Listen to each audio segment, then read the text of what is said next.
They love it when I turn off the bass.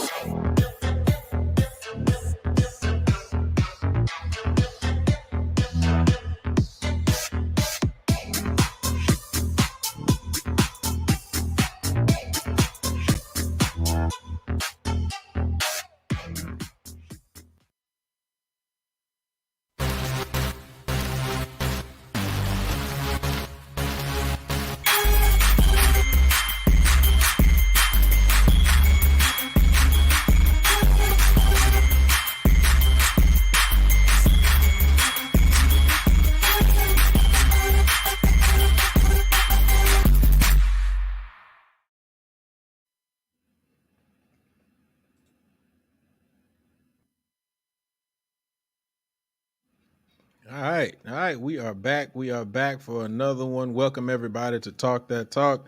Let me go ahead and introduce the panel. We got Quan. Wrong button. We got Rick. Oh Lord, we ain't about to talk that mess in here. And we got Maya. All right, man. It's good seeing y'all. You know, I miss y'all so much throughout the week. But how y'all doing? What's been going on? Catch me up on all the info that I done missed. You ain't missing nothing, really. I heard a couple of these Martin Luther King parade performances.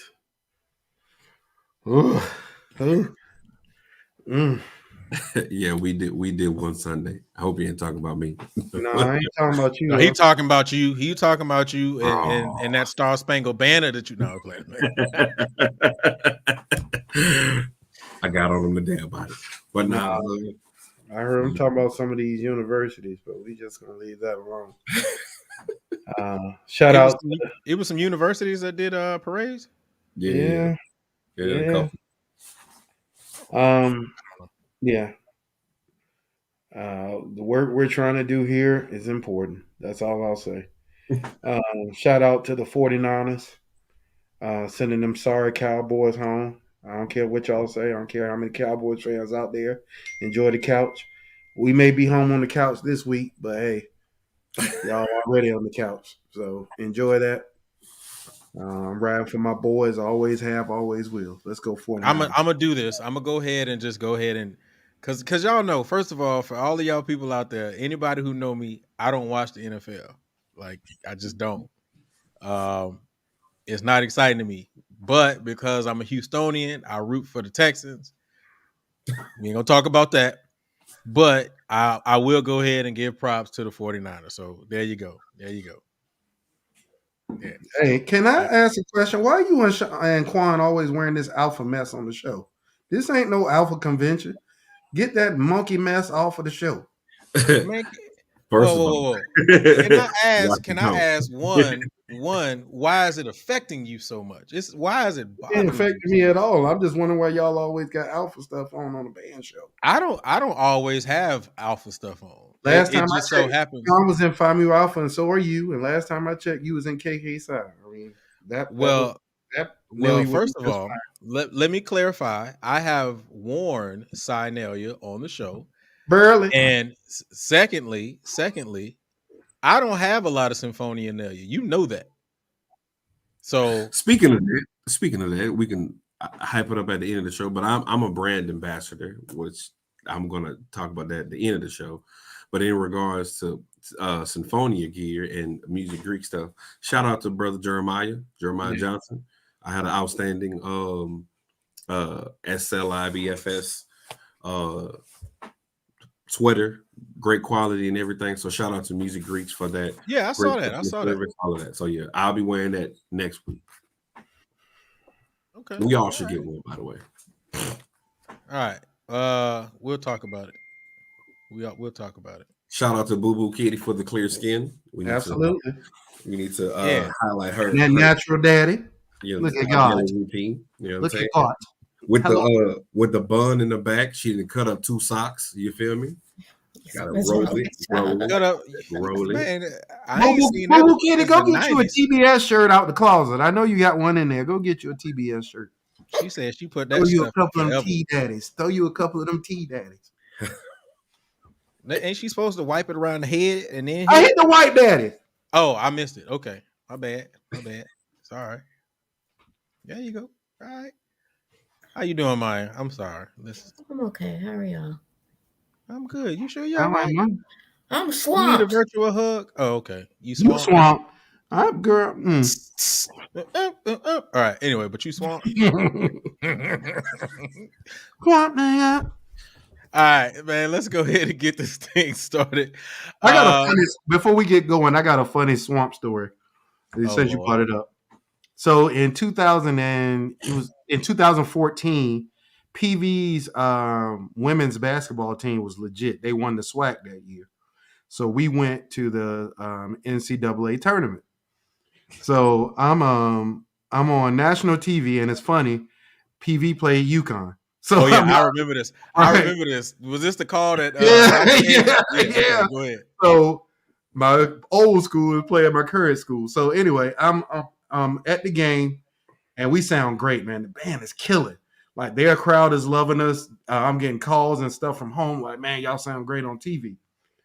So I was like, man, our girls had scored 20 points total, and barely. So I was like, man, I got to get our girls hyped somehow. So we had a couple of fans and stuff there. So I played Swamp at the game, and I get a call from Dr. Zachary. Why did you just play Swamp on national TV? I'm sitting there like, hey, man, I'm trying to get the girls hype, man. Jeez Louise. But it was so funny because Swamp is like one of the main songs at PV. Y'all need to go listen to them lyrics. Ooh. Oh, Lord. But yeah, it was so interesting and funny Swamp story. I guess ain't nobody else laughing, but it was funny to us. I remember I remember when you called me, it was like, Doc just called me. He asked, why did we just play Swamp? Right, hit me with the complete Smiths. Right.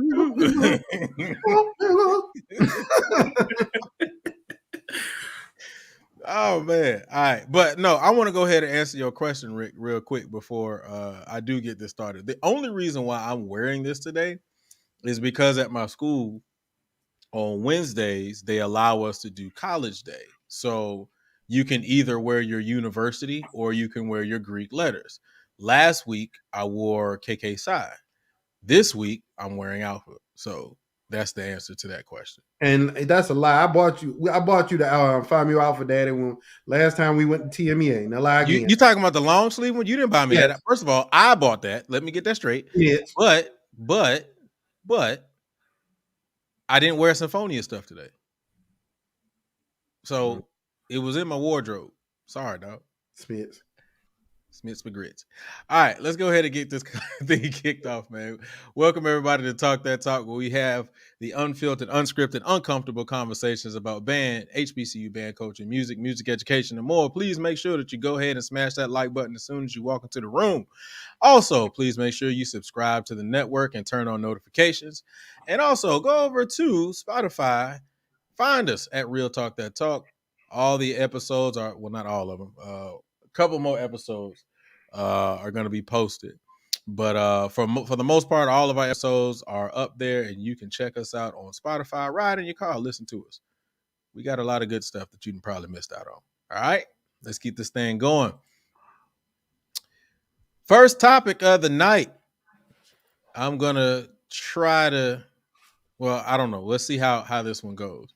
I was having a conversation today with a couple of educators, a couple of colleagues and things like that. And this kind of popped in my head. How has COVID changed education? How has COVID changed education? Quan. I knew it was coming. COVID has changed education tremendously. If you were a teacher that was just accustomed to, your old traditional quote unquote brick and mortar, paper and pencil teaching, then COVID, when it initially started, I would say for us, March of 2020 Like it was arduous for you. If you didn't, seek help from technology, from Padlet, Flipgrid, Microsoft Teams, if you didn't utilize those, platforms, it was hard for you. And honestly, for us music educators, it was hard trying to run virtual rehearsals. It was hard, because that delay is like you're telling them the tune, but then you hear delay, and then you hear the distortion from the speakers, and so forth and so on. So it was hard, but I recommend Flipgrid for some schools and teachers, because you were able to record in real time, then send it back, and then give feedback. But honestly, virtual teaching stretched, in my opinion, everybody. And it kind of low key exposed education overall. It exposed the cracks that we had. It exposed uh, the different, honestly, the impoverished aspects as well, because everybody didn't have internet. So they were giving out, free hotspots and different things like that. I know my district did, and tried to make it work, but some of that was hard. Also, COVID changed, because now we're looking at an aspect of some of these students are 2 years behind. Think about it. If you were in sixth grade, uh, and you went back to school this year, you're an eighth grader. If you were a freshman, now you're a junior. And then how our district operated, you had 30 minutes of instruction, then you had 60 minutes of what's called asynchronous time. And so honestly, the attention span of these kids is even shorter now in person. So it's they're still accustomed to teach me for 30 minutes, 60 minutes, we just want to chill. So we got to get back to, honestly, the old school, the ones that are meeting in person, to teaching that in that manner. While, in my opinion, you should include those technological advances as well. So it's changed tremendously for the better, in my opinion, too, though, for the better. Okay. Word. Word. Rick, how has COVID changed education? I mean, I think a lot of that's obvious, right? Obviously, we can't be in person. I think some states are different than others, though, right? Because I think political leanings of states affect the seriousness of how people react to COVID, right? I think we're all a little like over COVID right now, like, from not being able to interact with friends and family as normal. We all have COVID fatigue. But I think certain states are doing it differently. For instance, right now, we are in virtual school here in Connecticut.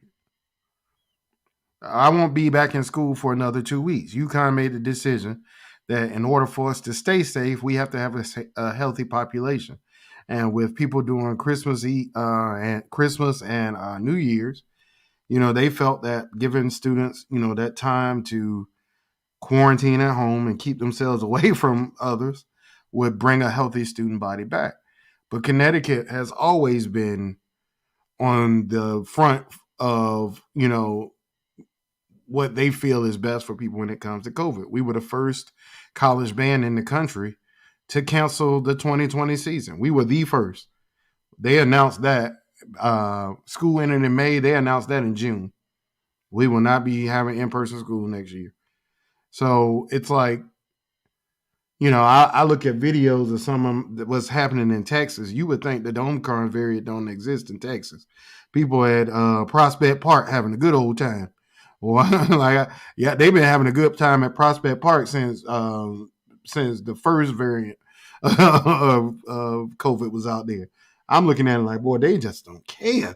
And I'm looking like, man, I'm jealous. They look like they're having fun down there anyway. But yeah, I just think it's all depends on where you are and what exactly your state and your system's regulations are. I've heard, like, from my wife, man, here in the States, she feels like they aren't going far enough in the public schools. Even with all the things that we're doing above and beyond other states. From I saw in the great state of Virginia, they're now saying they're about to get away from the mask mandates. So at the end of the day, that's been a huge change for a lot of us. I think, in particular, as music educators, it's our job to make sure we're doing the research too for our bands, right? Like, you should be presenting these studies that's happening at the university level to you, to your school, to know what's safe, excuse me, and what's not. Because it's a study. Like, many studies have shown that playing a bell front instrument is the most dangerous, but it's no different than your speaking. Like, there's not much more happening than when you speak. So, I think knowing the literature and stuff like that will help, when it comes to us being able to establish our bands again. I think the biggest issue or biggest change that a lot of band programs have seen is size. Bands that were larger bands, I'll give a prime example. Bruce in San Antonio. His band was traditionally, 100-something kids in the band. I think this year he had like 16. So at the end of the day, I think the biggest issue has just been us being able to staff our bands, um, and look like what we used to look like. I don't think the teaching has changed. In my experience, a lot of us are happy to be back in the classroom and working with students again. I know I am, man. Today we have virtual band, and I'm just like, ugh. But we had to do it because we got concerts coming up, and I'm not going to miss no rehearsal time. So COVID has changed band in a lot of ways, but here's I think the kicker, and I'm sure Maya might even touch on it too. I think COVID has changed band in a couple of positive ways. For me, it has put a hyper focus on education. What we do, in my opinion, has never been at such a focus where everybody has eyes on what we do. And I think it's brought a lot of attention there. Money has been invested for PPE and all these things. So bands have had the opportunity to benefit. Yeah, it has its challenges, but for me personally, the whole not having to closely interact with a whole bunch of people, I think that's a good thing. I don't want to go around shaking a whole bunch of hands. Too many people don't wash their hands. I'm telling you right now, if you were in front of me and you don't wash my hands, hey, you forgot something. Like, it's a couple of people that nasty ass. But yeah. So at the end of the day, nasty bit. Just make sure that I think we all follow these COVID guidelines. I think we'll be in good shape. But yeah, it's changed the band world for the negative and positive, in my opinion. All right. Maya, how has COVID changed education? I mean, well, again, I'll be the first to say I'm very out of the loop. I mean, like, I just moved back to Dallas, sometime last year, and so that was kind of like my firsthand experience being in close relation to people or persons who are school age. So these are all assumptions, but I assumed it has. I mean, I guess I could extend myself to see the positive effects of COVID, but I mean, just off the top, it just seems just like with my nieces. Luckily, some of these school age kids, for lack of better words, are more adept to technology, so it was easier for them. But in terms of staff administration, I imagine it was quite an uphill battle, in which we've already kind of mentioned a little bit. But I don't know. I'm not the one I don't have much experience in this particular subject, but I mean, I just do think that it has caused stress. I think it has caused a lot of anxiety for all parts, especially now being back in person, or knowing, especially in Texas. I feel like, Texas has always been behind the curve. For lack of better words, again, behind the curve when it comes to COVID. So I don't know. It's just difficult, negative. That's just my perspective. But again, this is a very ignorant perspective because I am not closely related to the subject. I want to say this, I got you, Quan. I want to say this though. In this area alone, I know that there are a lot of superintendents who have stepped down from the jobs. There are a lot of teachers who have also left the classroom. Um, is it fair to say that COVID, as it relates to education, has also taught and shown people that it is very possible to be successful or be financially stable without working inside a building, and or is it possible to say that students can be educated without being inside of a building? No, because I don't think that's what we're learning. I think we're learning the importance of, and because the part about education is not just learning information, it's about learning how to interact with others and building relationships. Like there's so many things that goes into the whole educational system. Like I saw someone talk about mental health. That is absolutely the case. We got kids that's already struggling with building and maintaining relationships because this is how they do relationships. You know what I'm saying? Like whether it's direct, they don't know how to go up and talk to people anymore and build those relationships like we do. Going outside playing kickball and fighting and all these things that helps you learn how to interact with other people. In my opinion, we talked about on last show. That's just as foreign to some of these kids as writing and cursing. So I think that that's the biggest part of it. And then the second part of it, man, that we also aren't talking about is just how political everything has become in this country. Everything is political. You can't even learn about Dr. Martin Luther King in some states anymore because that you got some people that control these states that say that, oh no, that makes these other group of people feel bad and all these things. Like the fact of the matter is, y'all, as a culture, we have become hypersensitive to everything. Everything triggers us. Everything sets us off. And all COVID did was exacerbate that whole situation. It made it way bigger, or more amplified than what we normally, because usually we'll say, well, those people are just crazy or whatever, sweeping under the rug. You can't sweep it under the rug anymore. And I think that's why I said I think that's another thing that is both negative and positive is that we have to confront our issues. And I'd rather look somebody in the face that I know don't like me than them talking behind my back, and all these other things. So I think that the social aspect is just as important as what you learn in a book. I agree. I think overall, I think that COVID honestly just exposed education. It showed that honestly, we've gone from teaching the child holistically, and we turned it into a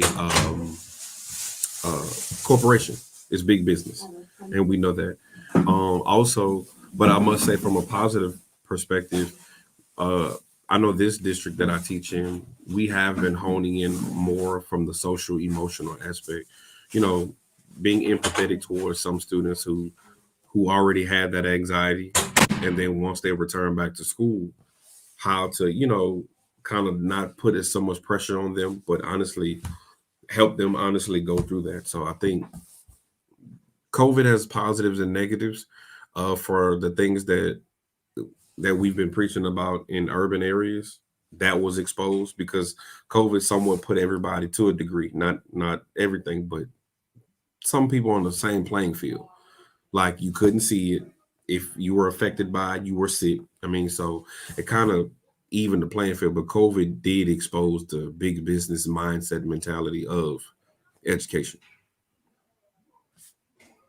Let me ask you a question, Rick, because just kind of based on what you were saying, do you feel like, and this is more or less directed specifically to you, but do you feel as though like kids were already consumed with, electronics anyway, which already damaged their social emotional, situations prior to COVID, and COVID just gave them a way to connect even more to what they were already doing? I think yes. To answer your question directly, yes.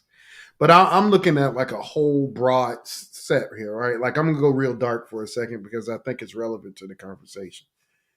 We have a mass shooting problem in this country.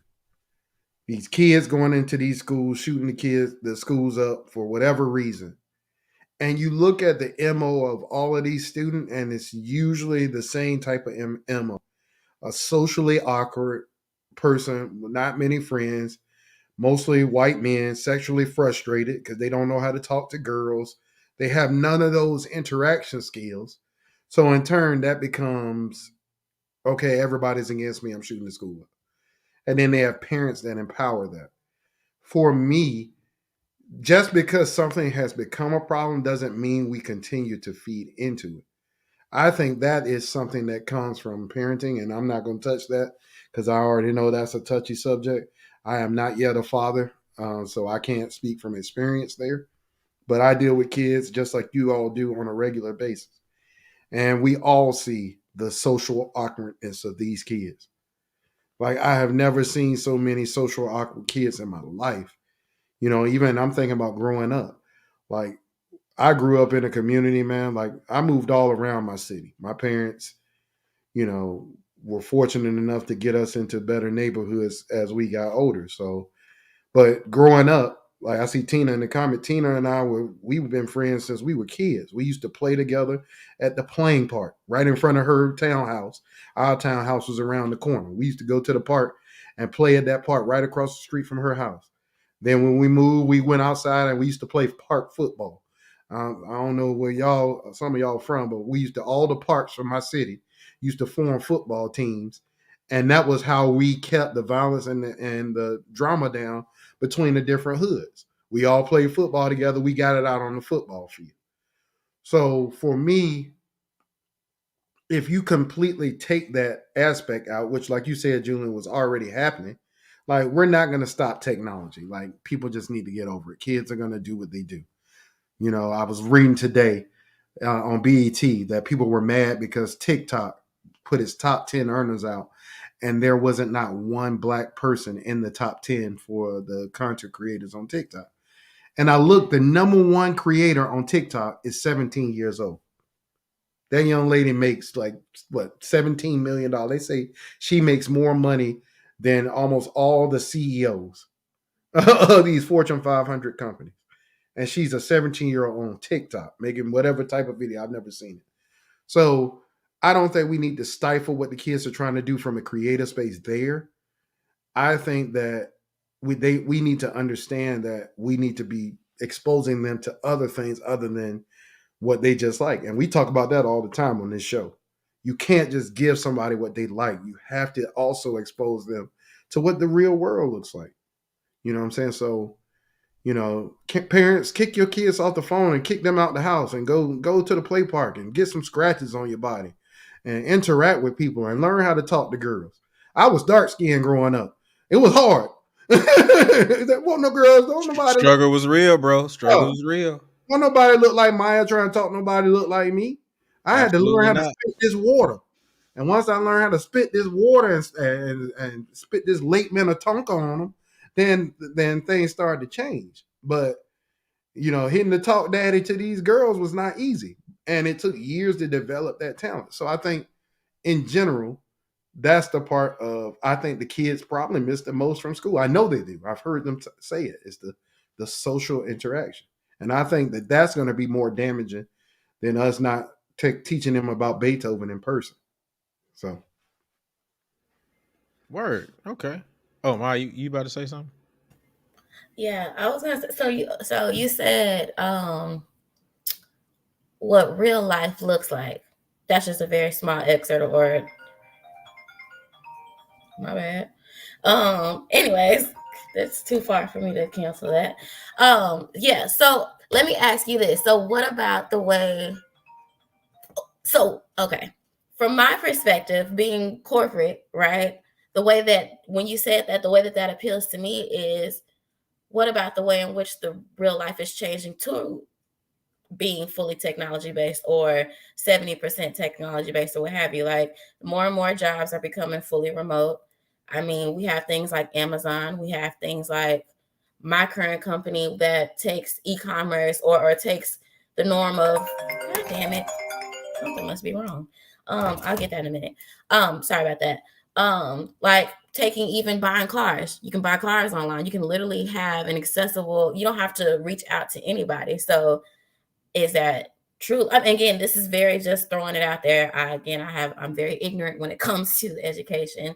But is that really setting it up, or is that really changing or messing up the progression of social skills when in fact a lot of things are going to be technology based or through the sense of a camera? I mean, shit, we're doing this damn show, like fully technology based. So I just wanted to add that thought in there. But I think that's the reason why I said we can't stop technology, right? Like people that invest. One of the biggest investments right now is the metaverse. Do y'all know what the metaverse is? Facebook is starting this. Yeah, the Facebook metaverse is going to be one of the, I think it's already valued at like a multiple $1 trillion company. Because at the end of the day, Maya, what you're saying is absolutely true. We can't stop what's happening with that. We can only either adapt and keep ourselves relevant in that or not. The fact of the matter is, Maya, most interactions in the metaverse, those people will never meet each other. Your best friend will be in the metaverse and you don't know what their face look like. You know what their avatar looks like. You know what I'm saying? So I think that from the standpoint that you brought, Maya, yes, the world is changing. The world is evolving. We will be a part of that, whether we like it or not. But what I'm also speaking of is the other parts. You got to get out your house. You got to be able to go to the grocery store and interact at the grocery store with a cashier. Even though a lot of them are now just computers. You got to be able to get out and pump gas, and things like that, unless you live in New Jersey. I think there are things in Maya that will always be person to person. And I think that a lot of our kids, like I'm going to give you a prime example, Maya. I think this will hammer it home. There's a generation of kids that are new to their school and have never, and this is their first year like doing in-person school. Like whether it's kindergartners, whether it's sixth graders, or whether it's ninth graders, kids new to elementary school, middle school, and high school. They don't know how those environments operate because this is new to them. So now you have a whole generation of kids who are interacting with these things for the first time this year. I can only imagine the stress that those students are dealing with. Like I sympathize with them, man. Like me, y'all, in Win Ensemble, when a kid tells me, Mr. Brown, I'm dealing with a lot of mental health, I don't even argue. Take the time you need. Because I know the stress they're dealing with, because as teachers, on all of us, Quan, Julian, we know the stress of having to work in this COVID environment. And everybody that's watching us right now, y'all know. But at the end of the day, that doesn't take away from the importance of those experiences for students. So for me, I think every kid needs to be interacting with other kids and learning what that is like and how to do that so that those kids don't lose those skills moving forward. I think it's going to cause a lot more issues in the future. Can you imagine if we were in school and you didn't know how to break the graham crackers on the line as a kindergartner? I know that sounds like petty, but just merely breaking graham crackers on the line and sharing them, or the little things of candy grams for Valentine, like all of those social emotional aspects teaches you. Like that's really what your first, that early childhood development really is teaching you. But Quan, that's exactly what I was talking about, though. I said COVID has also helped us in some areas because kids' hands are nasty. Can you imagine daddies and sharing? But here's the thing. All right, no, he really is a germaphobe. I'm not even gonna lie. He is a germaphobe. And I thought I was bad. But no, he's not lying. Kids are nasty. You know what I'm saying? But we did some of those things, bro. Like, I mean, let's be real. We all talk about how we drank from the water hose, bro, and we don't know what was in that hose or that water, but we was smashing that water.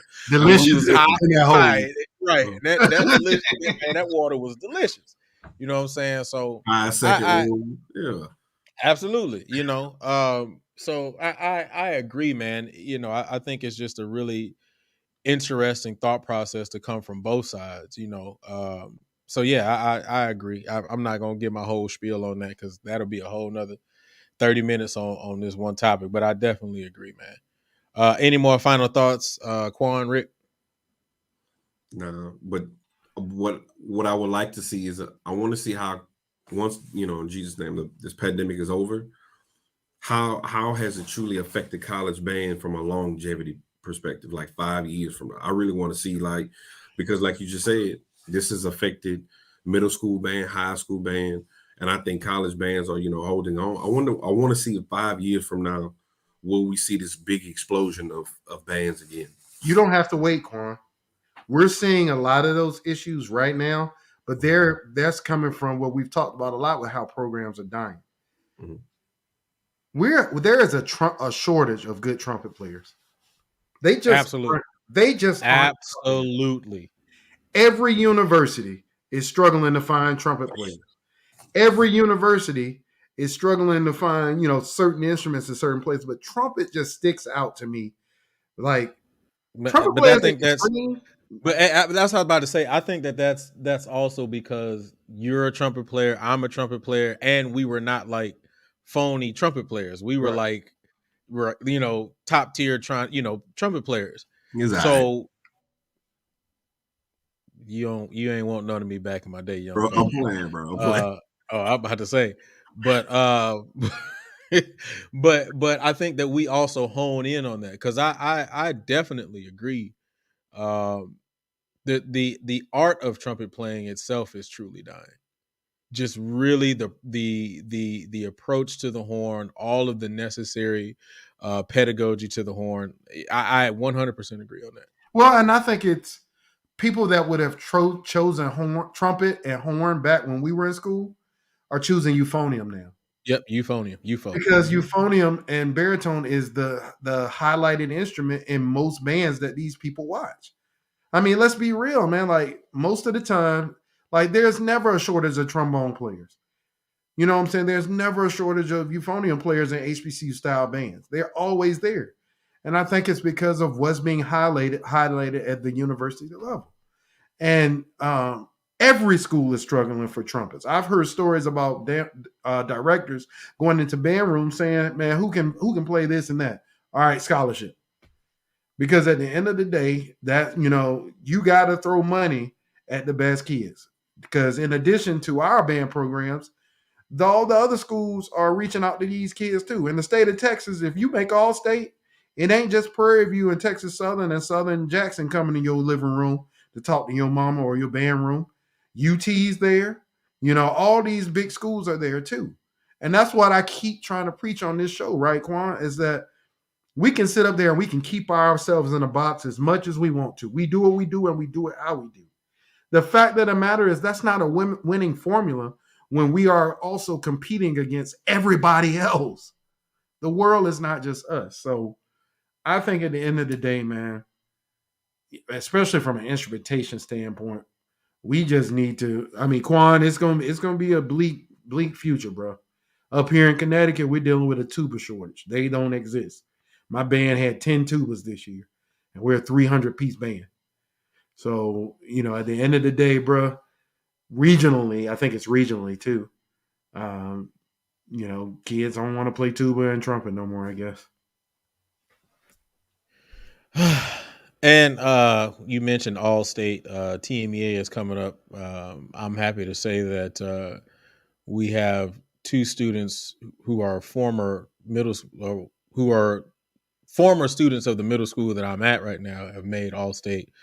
So they'll be performing at TMEA. So I'm happy to say that and announce that. And I met them this year, but I've had the chance and availability to work with them, at the start of the year. So I'm happy to know that, even just what they've gotten previously, from prior to me being here, plus the information that I was able to give them to advance to the next level.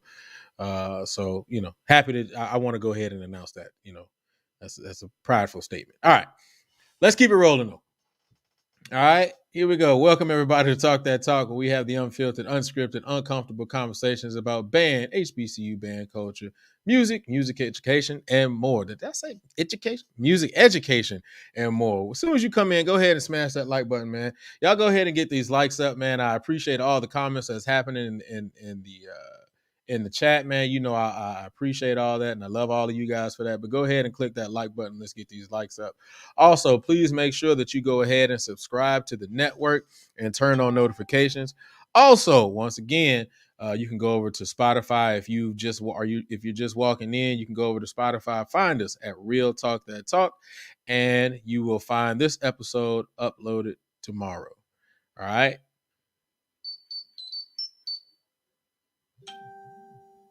My phone just going off today. My phone like Maya. I got the hotline. All right. Let's go to the golly. Let's go to the next thing. I didn't mean to do that. Let's go to the next topic. We ended a certain way on the show last time, and it really got me to thinking. And I know that we kind of touched on it, but I really want to get into this because it's not only something that I'm pretty sure that we talk about on the show, but I also think it's something that a lot of us, either contemplate or have thoughts about. So here we go. What does supporting the culture look like even when we don't agree? What does supporting the culture look like even when we don't agree? Rick. He would go to me first, wouldn't he, Corey? Oh, Lord. Well, I went to Quan on the first one, so I'm coming to you on this one. I'm Maya good. up first on the next one. See, I'm trying to get into the flow. I question if what people consider support is the same person to person. Like I think that if we don't blindly say what everybody else say, you call everything from Uncle Tom to a hater to, like somebody said last show, we think everybody's stupid and dumb or whatever. Like I don't know how you support in a way that is true to yourself while also making others feel good about what you're saying. I don't know if you can do that. I think what you can do is you can stand for something and stay on solid ground with what you stand for. I don't do this because I want people to agree with me or I want people to, like me or anything like that. That's not why I do this. I do this because I feel like what I'm saying and what I'm teaching is what's best for our people. I don't do this for anybody else but our people. Quan has talked many times on this show about that post slave syndrome or post traumatic slave syndrome. Me personally, Quan, and I'll allow you to talk about it when you go, bro. Me personally, I think that anytime something happens bad, that people always go to that. Sometimes things just happen bad because there's bad people doing those things. I think it's easy to try to rationalize something with something that's as wide open as post-traumatic slave syndrome. At the end of the day, bad people do bad things. Good people do bad things sometimes. Like we're all human. So to support the culture, or what does that look like even when people don't agree with you? It looks like what we're doing on this show, being steadfast in what you believe in. Yeah, people don't like the fact that I come on here and say I can't stand cross voicing and some of the way that some of these bands write. You have every freedom to do whatever you want. I'm not telling anybody what to do, but I'm allowed to have an opinion just like you are when you sit down in a computer and write whatever you write. The same way that these people can get on here, like I say many times on this show, and justify the bad behavior of others or the decisions that are made, the same way we are able to make a decision that, hey, we don't agree with that. So I don't know if you can ever please people that don't agree with you, because for some reason in our country now, you can't just disagree with somebody and still be civil. If you disagree with somebody, you're against that person and they're against you. And I just don't subscribe to that. I don't subscribe to that in anything. You know, like whether it's my personal life, whether it's my political life, I just don't subscribe to the group thing. I never have, I never will. You know, I like making my own mind up and doing the things I want to do and what I think God has put me on this earth to do, not what man or some dude that doesn't have a music education degree that's telling people what band is supposed to be. Like, no, I'm not interested in that. I will support the parts of the culture that I enjoy. I always have. I am not ashamed when I go into rooms full of white people and I let them know what my credentials are. I went to Norfolk State. I didn't go to UT and all these other schools. I went to Norfolk State University for my undergraduate and master's degree. Most people leave HBCUs to get their master's. I did not. I stayed right there because I love my experience in Norfolk, and they hit me with that money, daddy. So what you think? I was right there. So it was tight. Yes, I'm getting my doctorate from a predominantly white institution now. But, you know, if there was an HBCU that offered doctorate degrees, I would have considered that one too. You know, so I think at the end of the day, y'all, when it comes to supporting the culture, I will never subscribe to the group thing when, you know, I just won't. If I am adamantly against something, I'm going to express it in a respectful way. Nobody can say I've been disrespectful to them. They may not like what I say, but I'm not adamantly out here telling people that they're the worst person in the world and being disrespectful.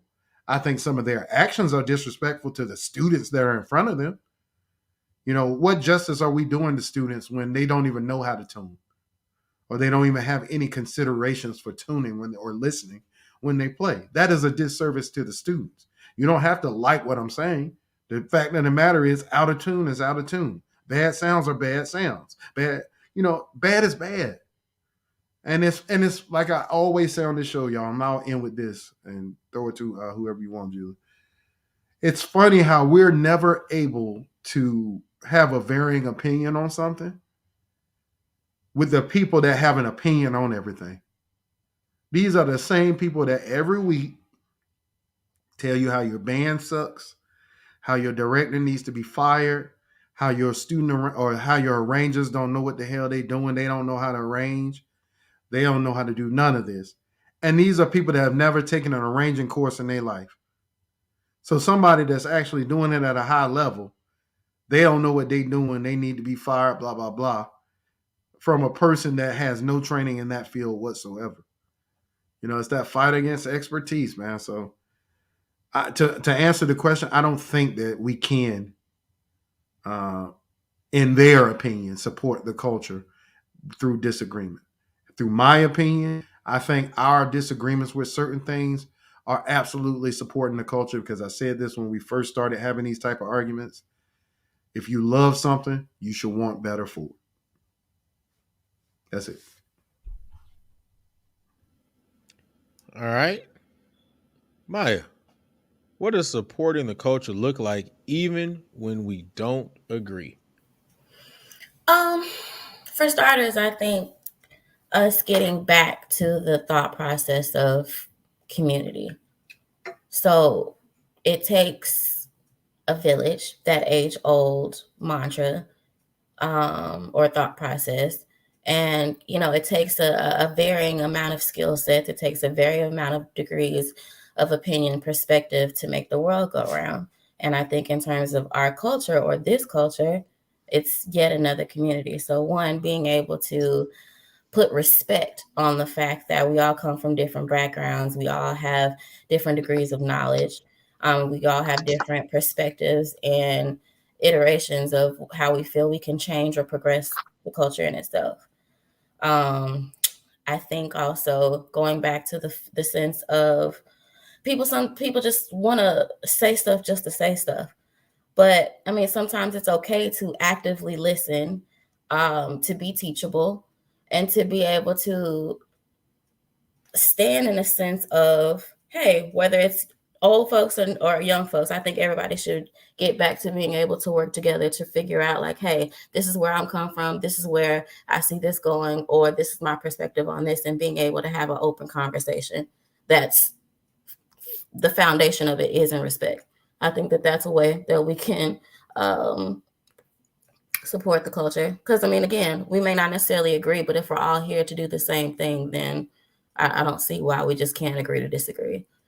I mean, in another perspective, I mean, money doesn't have to agree nor does it have to disagree, right? So you may not align yourself with the vision of a new band director or whomever, but at your alma mater or the community program down the street or the whatever, just for the sake of the art in itself, if you see that these people need new uniforms, you see that they've been using the same busted drum heads for the past 5-6 seasons or whatever, putting your money on the table and just leaving the conversation out the door, that's a way to support as well.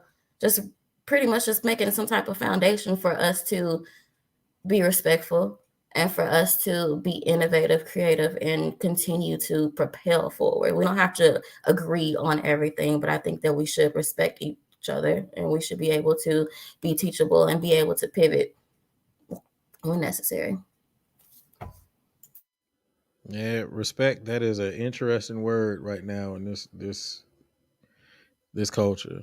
I mean, even just in the world in general right now. It's yeah. So all right, Quan, what does supporting the culture look like when we don't agree? Well, first and foremost, I feel like the best way that you can support the culture, even when you don't agree, is to protect it. I've seen on this show several times when we strive to promote, specific shows or whatnot, and then the comments underneath it is, some derogatory statement or some derogatory comment from somebody else, when it's not about quote unquote that particular institution, but it's just highlighting a historical Black college or university in a positive way. That's supporting it.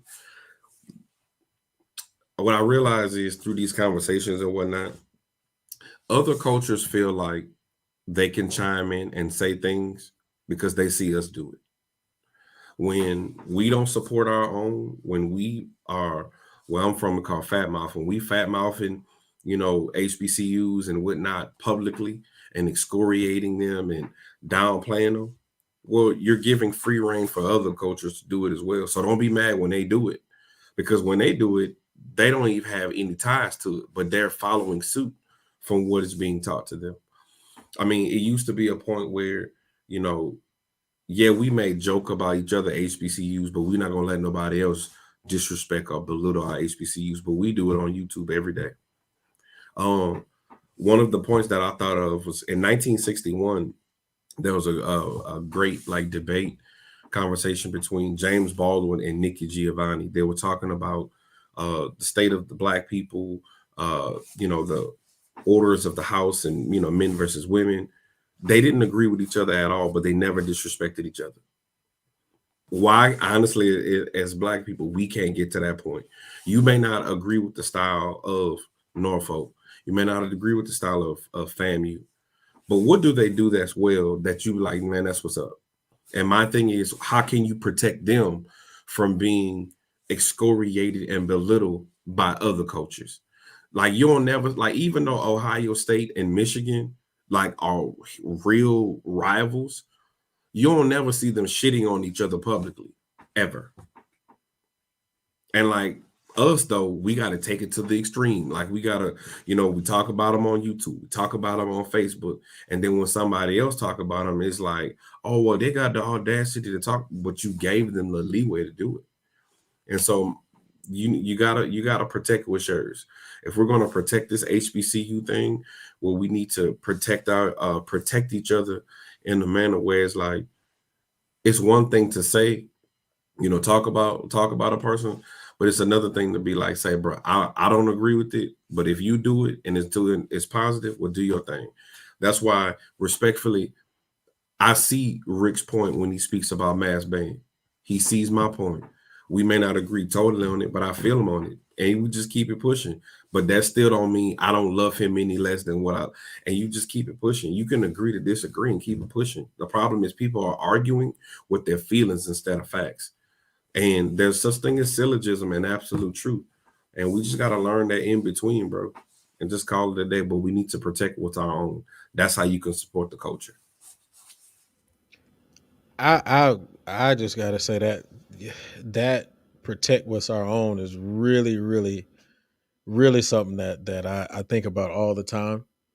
And I think about it only because of the fact that I look at it even in just Greek life, right? Because we put so now Greek life used to be, only within Greek life.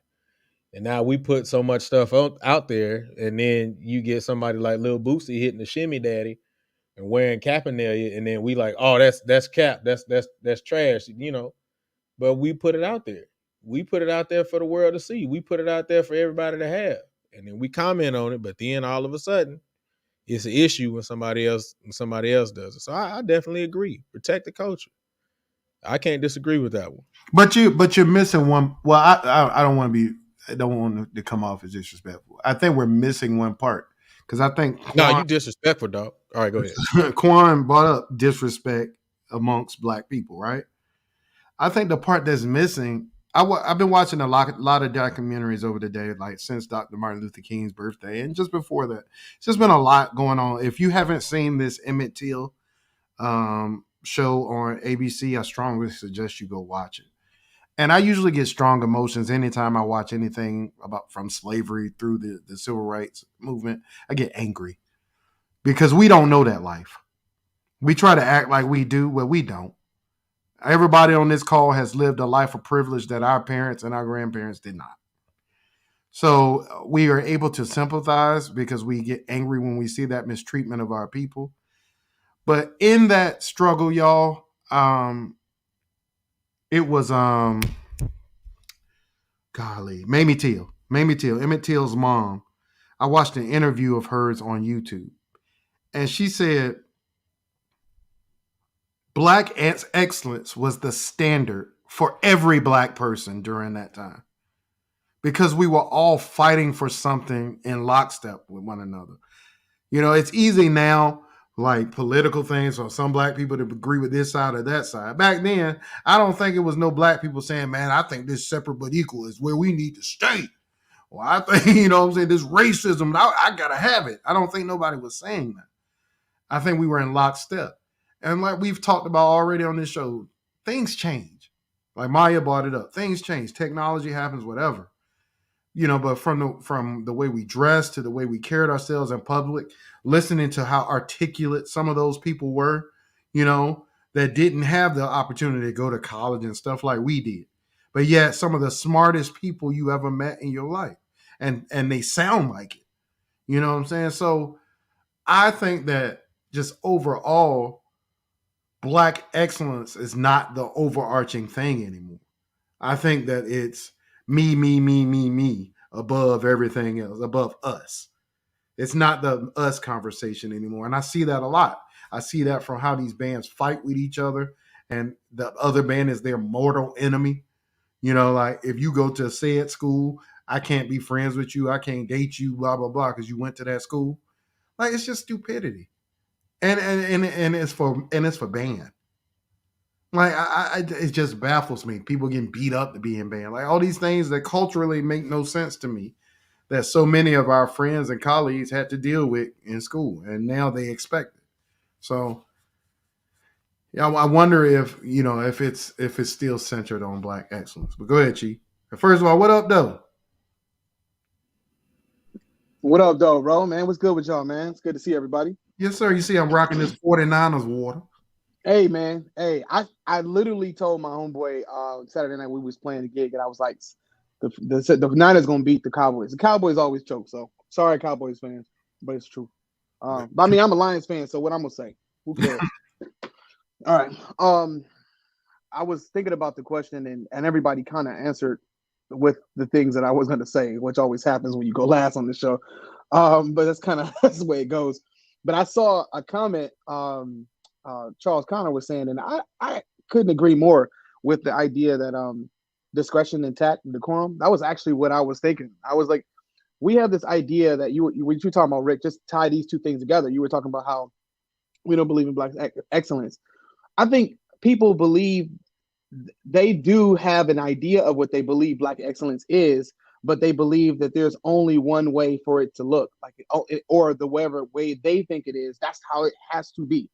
And I think that one-sidedness that we have sometimes within our culture, where it's like, if we're so quick to put each other down. That thing is like, it blows my mind. Like when so for instance, I had played for Juneteenth this year. I like put up a clip or something playing my horn or something, and I had said something at the beginning of the clip, and I said, some people have been celebrating Juneteenth for a long time, and some people are new to it. But please don't get on your high horse about that. You know what I mean? People love to be like, I've been on it. I mean, y'all late. Like, you know what I mean? Like, so what, man? Like Jesus Christ, we have to be first in rush to no fucking where. You know what I'm saying? Like you gotta be first in line to the damn nowhere store and shit. And it's like, why are we rushing to try to be over each other so much? It's like, what has happened is that I don't think any of the stuff is necessarily new. It's just now we have platforms for people who don't have the education sometimes, and I mean education in a way, they just don't have the knowledge and don't have the patience nor tact nor decorum to be able to deal with different people in various opinions. So when you have a platform, which are social media, even the irony of that, we're talking here on a social media platform, basically using our voices to try to speak on something. That's why we talk about so often about not being disrespectful, right? Not trying to talk to somebody, having a difference of opinion, but not being disrespectful. So just like Maya was saying earlier, like, we can have a disagreement, but it can stop there. Like we can agree to disagree and be able to move forward. Same as what Quan was saying. It's like, man, we really go into this space of who's gonna be in like really first in line to the nowhere store. And we always love to be the person that feels like they found something. Everybody wants to be first. I mean, even we joke about the stuff about fraternities and stuff like that. I'm a proud alpha, but I don't take anything away from other fraternities because they weren't founded. It's like ridiculous. It's banter, but it's actually ridiculous. Because at the end of the day, people who are outside of our world don't give a crap about that. No one cares about that. That's just our stuff. Like, no one cares. And when it goes so far as to be disrespectful to each other, start to argue, and people want to fight, I'm like, bro, like, chill out, man. Like, I've found that, I think about it like this, and I'll end my comment here. There's some of us within our culture that can be nicer to a white stranger than a black friend. And I find that very disturbing. So I'll leave it there. Right. Right. I'm gonna eat my little snack here. I guess that was a mic drop on that. Ain't nobody following that up with no final thoughts, so we just gonna keep that one moving. We're gonna leave it right there. Hey, look, y'all gonna stop putting these pictures of James Earl Jones. Everybody putting the happy birthday video got me scared. Every time I look, I think the man go and happy 94. Man, stop it. That's a mess. Y'all got me up here scared. It's when they put the clouds behind his head. Dog, look at this picture, dog. Y'all, man, look at this. And y'all don't tell me this look like. I swear I thought James Earl Jones had died. Look at this picture. Look at this picture. I saw this picture, dog. And they got the font on there. That boy obituary ready. Dog. Y'all gonna stop hitting me with this fear, daddy. I thought this man died. I'm scared. I'm like, oh Lord, not another one. Yo, that's wild. All right, let's keep this thing going, man. If you're just tuning in, welcome everybody to Talk That Talk. We have the unfiltered, unscripted, uncomfortable conversations about band, HBCU band culture, music education, and more. As soon as you come in, go ahead and hit that like button. Smash that like button. Let's get these likes up, guys. Once again, I appreciate all the comments that's going on in the chat, but go ahead and click that like button while you're chatting. Also, please make sure that if you're watching us on YouTube, go ahead and subscribe to the network. And if you're watching us on Facebook, go over to the YouTube and subscribe to the network and turn on notifications. All right, let's move on to the next topic. I'm going to kind of go back a little bit. Are we slowly moving into a culture where no one cares about music? Are we slowly moving into a culture where no one cares about music? Maya.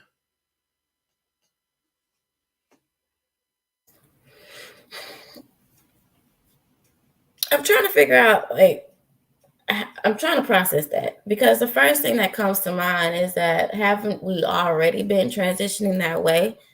When we think about what's on the radio, when we think when we think about the way that music is produced, instead of having actual instrumentation, we now have phonics of, I don't know the terminology, but we got, the little button that go like this, ding, ding, ding, ding, ding, ding, not a keyboard, but the little sound maker thing to make beats as opposed to using actual A beat recordings of, machine. sure, great, yes. You know what I'm saying? I'm just saying, like, I just think that is the way in which nobody cares. Well, we've gone away from the real thing. We've gone away from what we consider to be the essence and the foundation of music in itself. I mean, we talk about it on a weekly basis, the rap daddies every single week, or that in which that these programs are producing, but it's because that's, I mean, really the closest thing that we have to real music are the samples that people put on their rap songs or their R&B songs of today. So I think, in a sense, yes, no one cares about music. But I guess my question on that is, what do you mean by that? Are we slowly moving into a culture where no one cares about music? I would disagree in the sense of no. I think if no one actually cared about music, then there would be no arts. There would still be no. There would be no bands. There would be no dancers. There would be nothing in that sense. So maybe, as we go along the panel, we'll kind of pick that apart a little bit more, but just on a very high level, that's where my mind went. All right. Chief, are we slowly moving into a culture where no one cares about music? Um, no, I think people care about music, but I think we're going into a culture where people have transformed what that means, like what the definition of music to them really is. And so people are redefining how they identify with music. You know what I mean? Like, so for example, you know, people who consider themselves, like when you heard, like, I think I always try to use current things to try to compare this. Future was saying that he would destroy Jay-Z in a versus battle. Um, to me, it's like you like to me like you gotta be kidding me. Like, you gotta be kidding me. Like, but that's because we believe we believe our own shit sometimes. Like you start to believe and get hyped up on your own belief of whatever you think you are, so much so that you can't leave with any humility in any situation, and you are so quick to dismiss the things of the past. I think that happens very commonly within just general American culture. We love to forget what happened before us, so that when we forget what happened before us, we believe that what we are creating now is the first of everything. So that's why people who believe they're making the new stuff. They believe that whatever they're doing is the beginning of things. And I was explaining to my kids today, we was talking about eighth note triplets, and I was like, I was explaining to them how the eighth note triplet is so present in a bunch of music we listen to. So if you listen to Caribbean music, any calypso type of stuff, you just have a 2 against 3 type of vibe going. And I said, if you listen to a lot of the trap music, you have the triplet, da da da da, da da da da da da da da. But those artists feel like they have recreated a whole thing when really you're just borrowing from things that have already been done. But you are so ignorant to the past that you don't lead with humility. And when you're not leading with humility because you don't care about the past. So are we moving into a culture where no one cares about music? I don't say they care about their version of music, but they don't care about the things that have been done to give them the platform to be able to do that.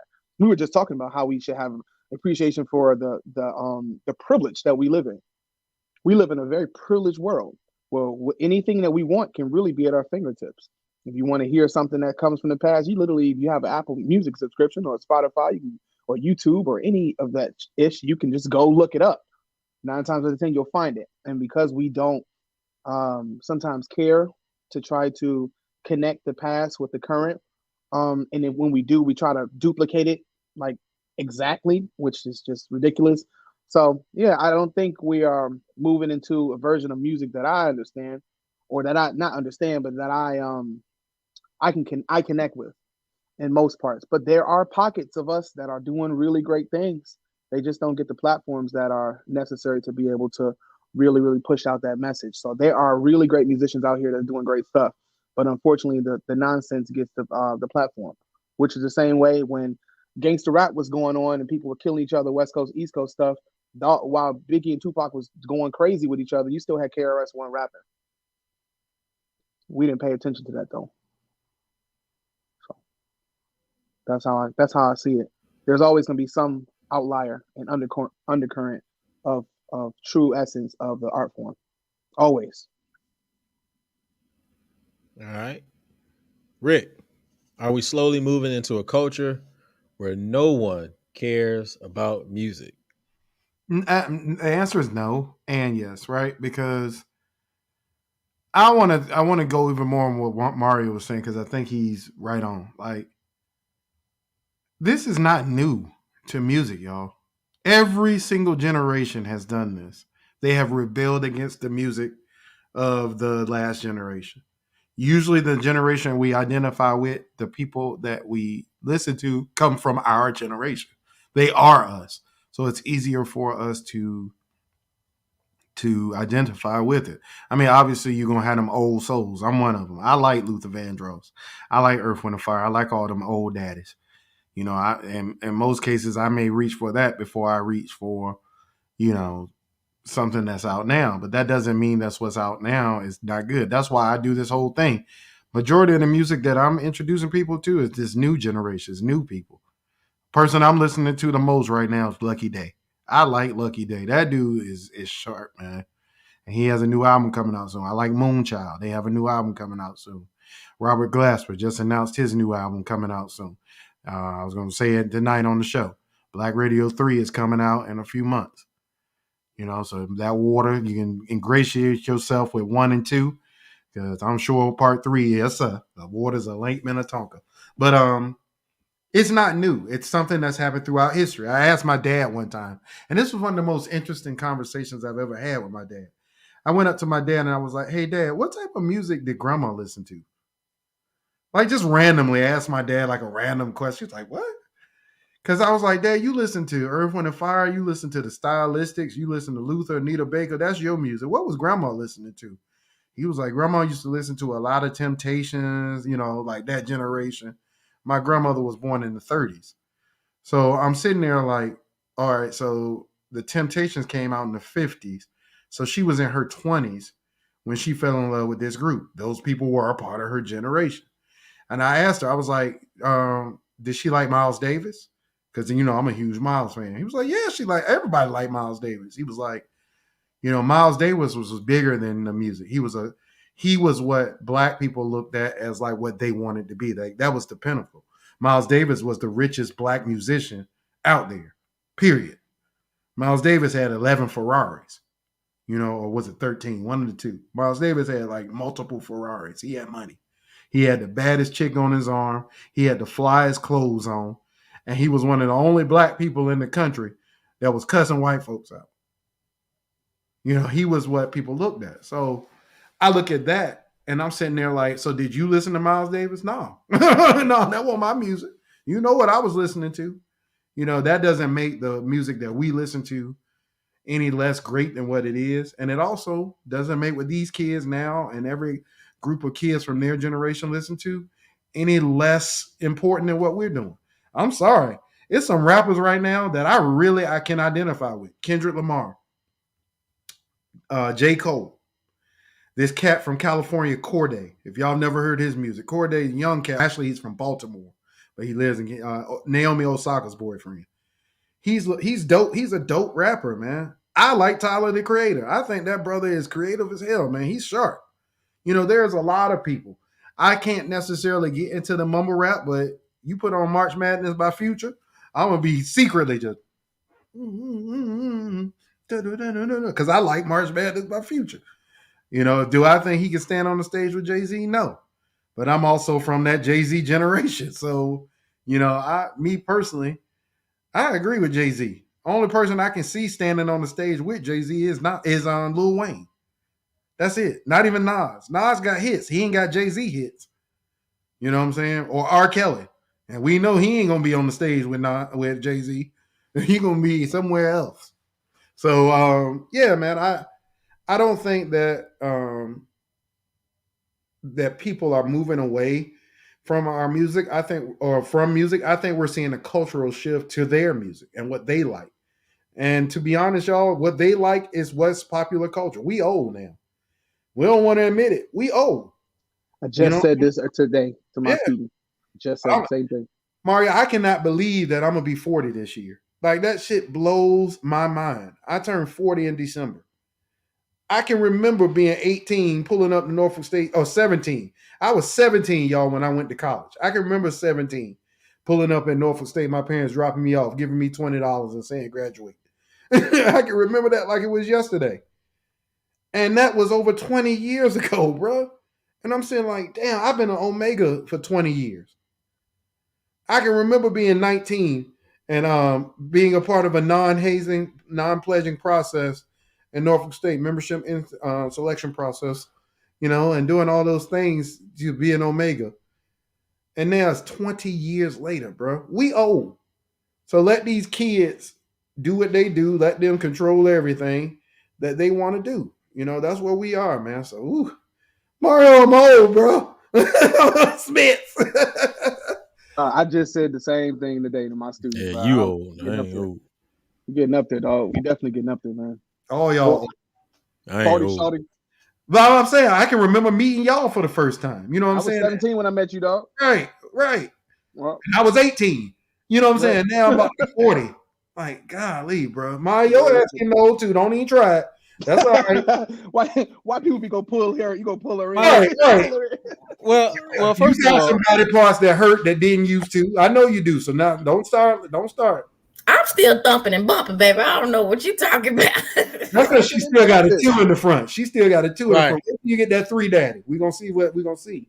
And not necessarily when you get the 3, but when them 3s get up there, when you get past that 5, yeah, it start changing a little the bit. knees start sounding like wood. Yeah, stuff start cracking a little bit. Maya, can I ask you a question? I want to look at you when I say this, Maya. Let me ask you a question. Is that a Zelda hoodie? Are you looking at me? Yeah, I'm looking right at you. Is that a Zelda hoodie? What is it? Is that a Zelda hoodie? No, it's actually a Christmas tree. Oh. This is my Christmas onesie. Oh Lord, we done had the cat. But it's just so comfortable that I have it on. Now we got the Christmas tree. I saw you put it on, and I was like, "What yeah, it's just a Christmas tree onesie. Look at Maya over here looking like Charlie Brown Christmas tree. Go ahead, Maya.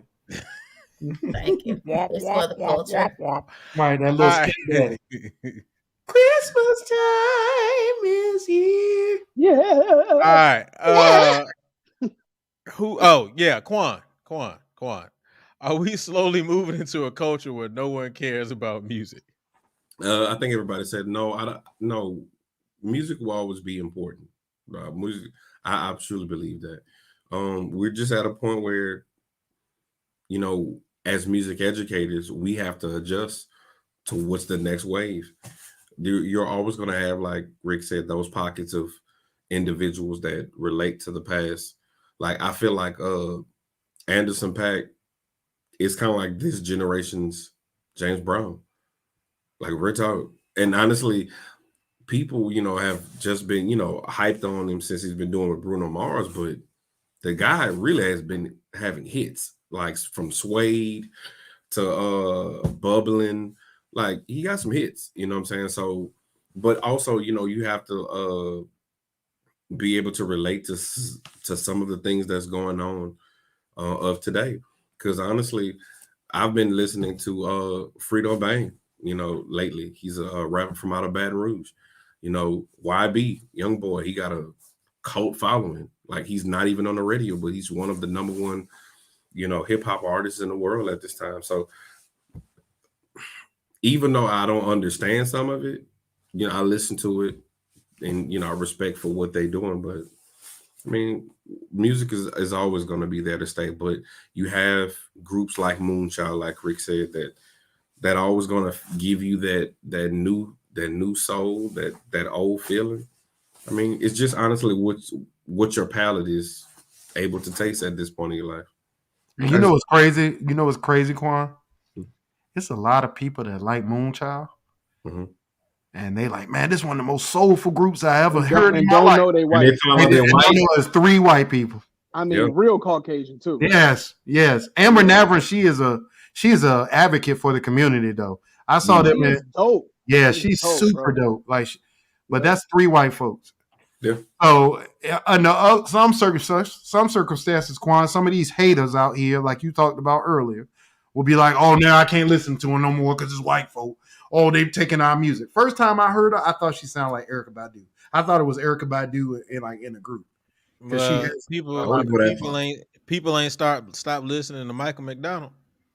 So, they did, because a lot of people in our community didn't listen to Michael McDonald to begin with. I know I didn't. We didn't grow up listening to that. Hey, if you ain't never heard, I keep forgetting. Yeah, no, he got some water. I'm just saying we ain't grow up. He got some hits. But I think when you're a music lover and you're a music educator and you're a music aficionado, like the bottom line is you like what's good. Like you like what feeds your soul. Like it's certain songs, man, that you can listen to and you be like, damn, like that's my jam. You could listen to certain songs and be like, it's so nostalgic when you can recollect and reflect the first time that you heard it. Like it's just like, I like Billy Joel. The dude's dope to me. I like him. I like Hall & Oates. I mean, if it's good, it's good. You know what I'm saying? Hall & Oates are all time. You know what I'm saying? I can't go for that. No. What's the dude that made the song? Tina Marie. Tina Marie. Yeah. Shit, like she got hits on top of hits. I mean, it's you like what you like. And honestly, with these kids, they like what they like. And then sometimes we always find that universal song, that crossover hit that we all like together. And that's the beauty of music that can bridge generations. It's certain Temptations hit that my mama used to dance to that I love. It's certain, in my opinion, the best era of music for me is honestly Motown era. That Motown. I like the 70s. I like the 70s. Yeah. The Stylistics, the Delphonics, Luther. Oh, I got to go with the 70s. I like the 60s. Don't get me wrong. 60s and 70s, honestly, to the end of, because through the 80s, because Anita Baker, Luther Vandross, all them. Wham, bro. I don't know why people George Michael, dog, like hits. But here's George Michael got my favorite Christmas song. Last Christmas I gave you my heart, but the very next day you gave it away. Good. So here's the thing. You can't sing the joints on the on the live. Why can't I? That ain't no real. I can sing whatever I want. Yes, you can. You gotta learn them copyright law. And it was less than 8 seconds. We good. Was it less than 8 seconds? It was. Go ahead. Edit it. I'm gonna have to go back and count it. But no, man, I definitely agree. 60s, 70s, 80s was great times of music. Not even just for black music, not even for soul music. Because I hit all that rock stuff too. All them classic rock, all the 80s rock, early or late 70s rock. I like me and Rick had plenty of conversations about our rock days. So yeah, man, those are some great times of music, man.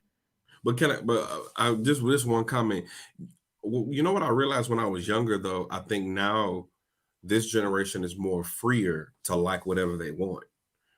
Like not being ugly. When I came up, the best rapper for a small time frame, if either you was Cash Money or No Limit, or you was a fan of Soulja Slim. And if my brother heard me playing some Hall & Oates, I'd have been the laughing stock of the whole neighborhood. I think this generation, they're accepting of who they are, regardless of, if you like it or not. That's one thing I do respect about this generation. They're fearless. If they like it, they like it. If they into the emo stuff, if they love, one of my favorite artists is Billie Eilish. She's dope. If you into her, that's cool. So I do respect that about this generation, though. Yeah, and I definitely go ahead. Cleo Soul is dope. Her first album is dope. That second album is garbage. But I think, Quan, you are absolutely right, bro.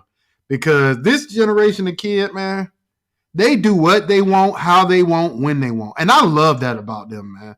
They are fearless, bro. And they've been brought up to be that way because they were brought up by our generation. And we are rebellious as hell. We just ain't have the guts to actually go to the level that they are.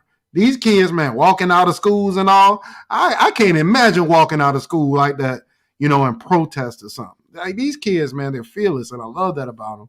I just want them to also be educated to what is happening from the past so that they are more, informed about the decisions they are making, and they can actually use, historical context to back up what they're doing. But y'all, yeah, you're right, Quan, because I remember growing up in my neighborhood, bro.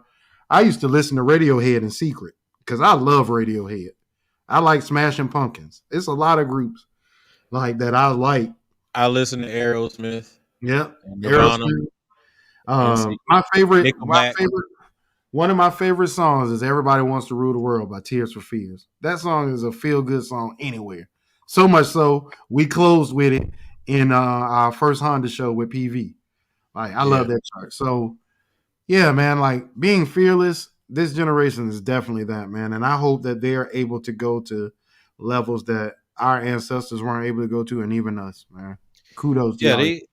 I definitely would say this generation of kids is different because all of them like anime now.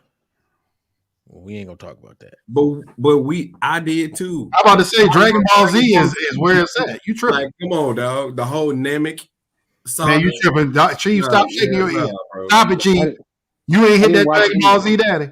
I never watched any of that. I've never watched any of it. You ain't watched Power Rangers. Power Rangers was like anime. That's anime. Whoa. It is real life anime. First of all, no. It was just real life. The Turtles, anime, dog. No. So doesn't that defeat the purpose of it being anime if it was real life? Thank you. Let me correct you. It is not anime. I don't know the rules. I don't know the rues on it, but I know I ain't. First of all, if we're gonna talk Power Rangers now, Power Rangers was actually connection from Voltron. That's where the idea for the Megazord and all that kind of stuff came from. But Japanese culture, those kinds of films were being made like that anyway. If you go and watch the Spider-Man, I think it's a Spider-Man movie, it's Japanese. If you watch that, you'll see Power Rangers all in that because that was just the culture. So it ain't got nothing to do with anime. Ain't no cartoon in that. The same thing. I'm supporting my Power Rangers now. Thank you. Eat the cake, anime. If you don't get your master on, look at it. Hey, can we talk about how that man had that arch hairline the whole time? That man ain't had no parts of an edge up. What's his name? Zach? That man had that U-shaped part edge up the whole show. Breakdancing. Hey. First of all, no, and I'm not defending that hairline because the hairline was trash. But let me tell you something that I realized. I met Walter Jones, man. Cool dude, by the way. But he actually hit me to something that I didn't even think about because I told him, I was like, when I was a kid, I looked up to him because he was a black superhero, you know what I'm saying, that I had never seen before. He said, hey, do you realize that I was the first black superhero on film, live on film? And I said, no, I never realized that. He said, yeah, think about it. I came before Blade. Yeah, his hairline was trash. But he was like, yeah, think about it. I came before Blade. Like, we all know Blade as, like the kind of the first hero, But like, he was like, think about any black superhero that you saw on film. And I was like, whoa, that's deep. Like, I never knew that. He ain't got no hairline, dog. Well, he got a hairline. It just was trash. Well, he fixed it now. If you find an older picture of him, he's fixed it now. That was after Power Rangers.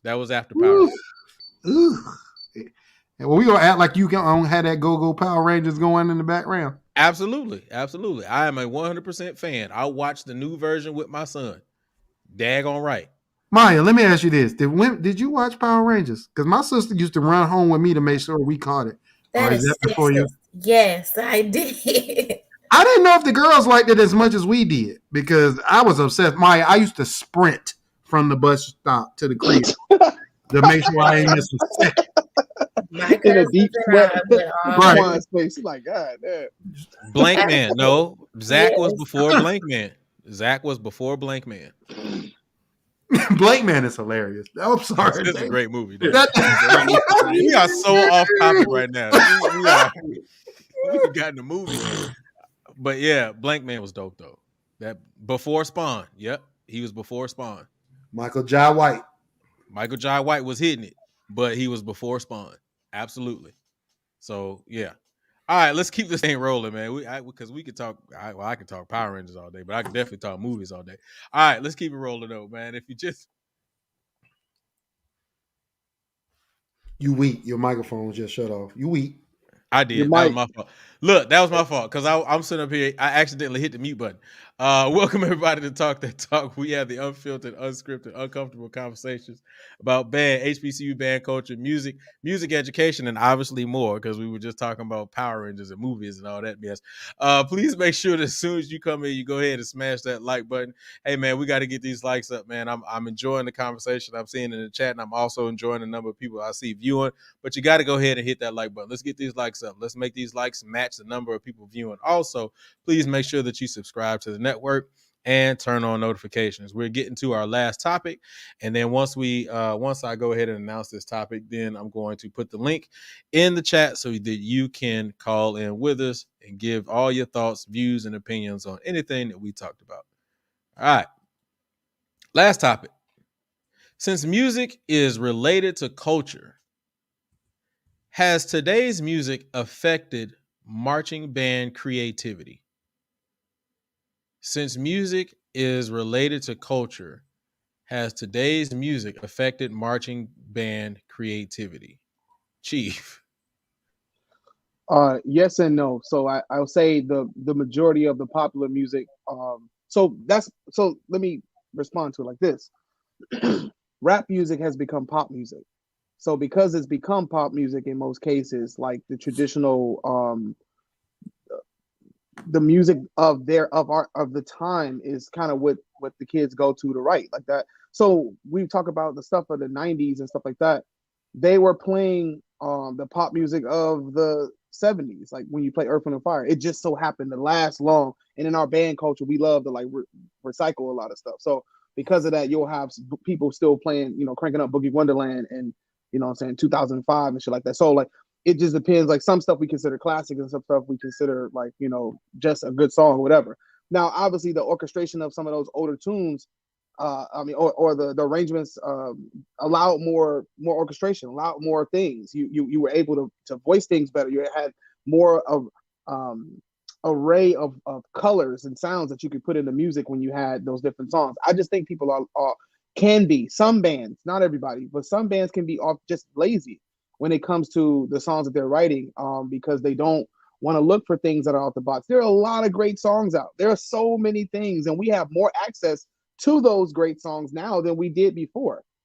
Before 2005, we didn't have YouTube. You can literally go and look up anything. Everything's available. So there's a lot of great songs available. Sometimes people, I think, just get a bit lazy as it relates to trying to find new things to play. And we feel like we have to play the rap daddies all the time, like nonstop. It's like we could just do something else. But I mean, to different parts of the country, those songs hold so seemingly they seem to hold so close to certain cultures and whatever, and people feel like they have to have them, like, and if you do anything outside of that, unless it's a certain school, you can get away with doing different things. But I will say this, let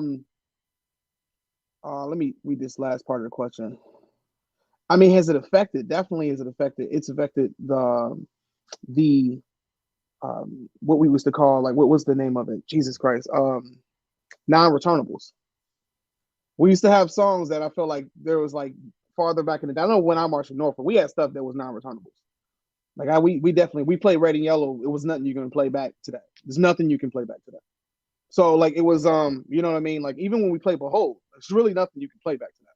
So like there's many schools that used to try to find stuff just to try to match the stuff we played because there was nothing that you could play. Because your rap song that you played with the other schools, the other 9 of the games, you don't have anything to play against us because you don't know what to do. Because we're gonna be playing stuff off the beaten path. Like it's not gonna be the traditional things. So I think it depends on the school for sure. Yes, it has affected the culture. But I think it's because some people are just a little bit lazy in terms of the way that they reach for music. And that's for certain schools, not everybody. So you can't play nothing back after Behold. Because if you hear Behold, we about to We go. out. Right, We gone. Right. It's tight. Exactly. We gone. Block it up. Let's go. We out. All right. Quan, since music is related to culture, has today's music affected marching band creativity? I think Mario kind of hit it on the head. Is honestly how far are you trying to research and how far are you trying to research and how far are you willing to dig to find that song that is gonna be, like he said, non-returnable song. What I've realized is there are certain songs that are inside of albums that are like so awesome to where like they're hidden gems. To where it's like if you play it and then you arrange it well, people will be like, damn, who made that song? Like that was the most exciting part for me when I saw bands battle. If you can take a song that nobody really knew from an artist that was well known, that's inside of that album because you really listen to that album. And that's a whole different conversation about the difference between making singles and albums. But to really find that hidden gem in that song and you write it and you blow it to where the whole crowd be like, God damn, like it ain't nothing you can do to return. But in regards to the second portion of your question, creativity, I don't want to sound old, but some of the rap songs you got to put more into it than actually the song. And I think Right. I don't know if that's being creative or it's like you're just filling in the gaps. And again, it's not every song, but it's like I've seen some songs where it's like, bro, that's not even in it, but I feel you, you know. So I mean, shit, I mean, it depends. It depends on who's behind that pen or who's, arranging on that computer. So as it relates to culture, shit, I don't know, bro. Like I'm tired. I don't know. It depends on the eye on how you want to look at it. Because if I have to add a counter melody to this song, I am being creative, but is the music creative? So, Rick, since music is related to culture, has today's music affected marching band creativity? Yes and no. Yes, because as Mario said, people just picking the okay. I would be so politically correct on this answer, Mario, because I'm tired of getting these weird There is a formula, y'all, for being considered one of the best bands.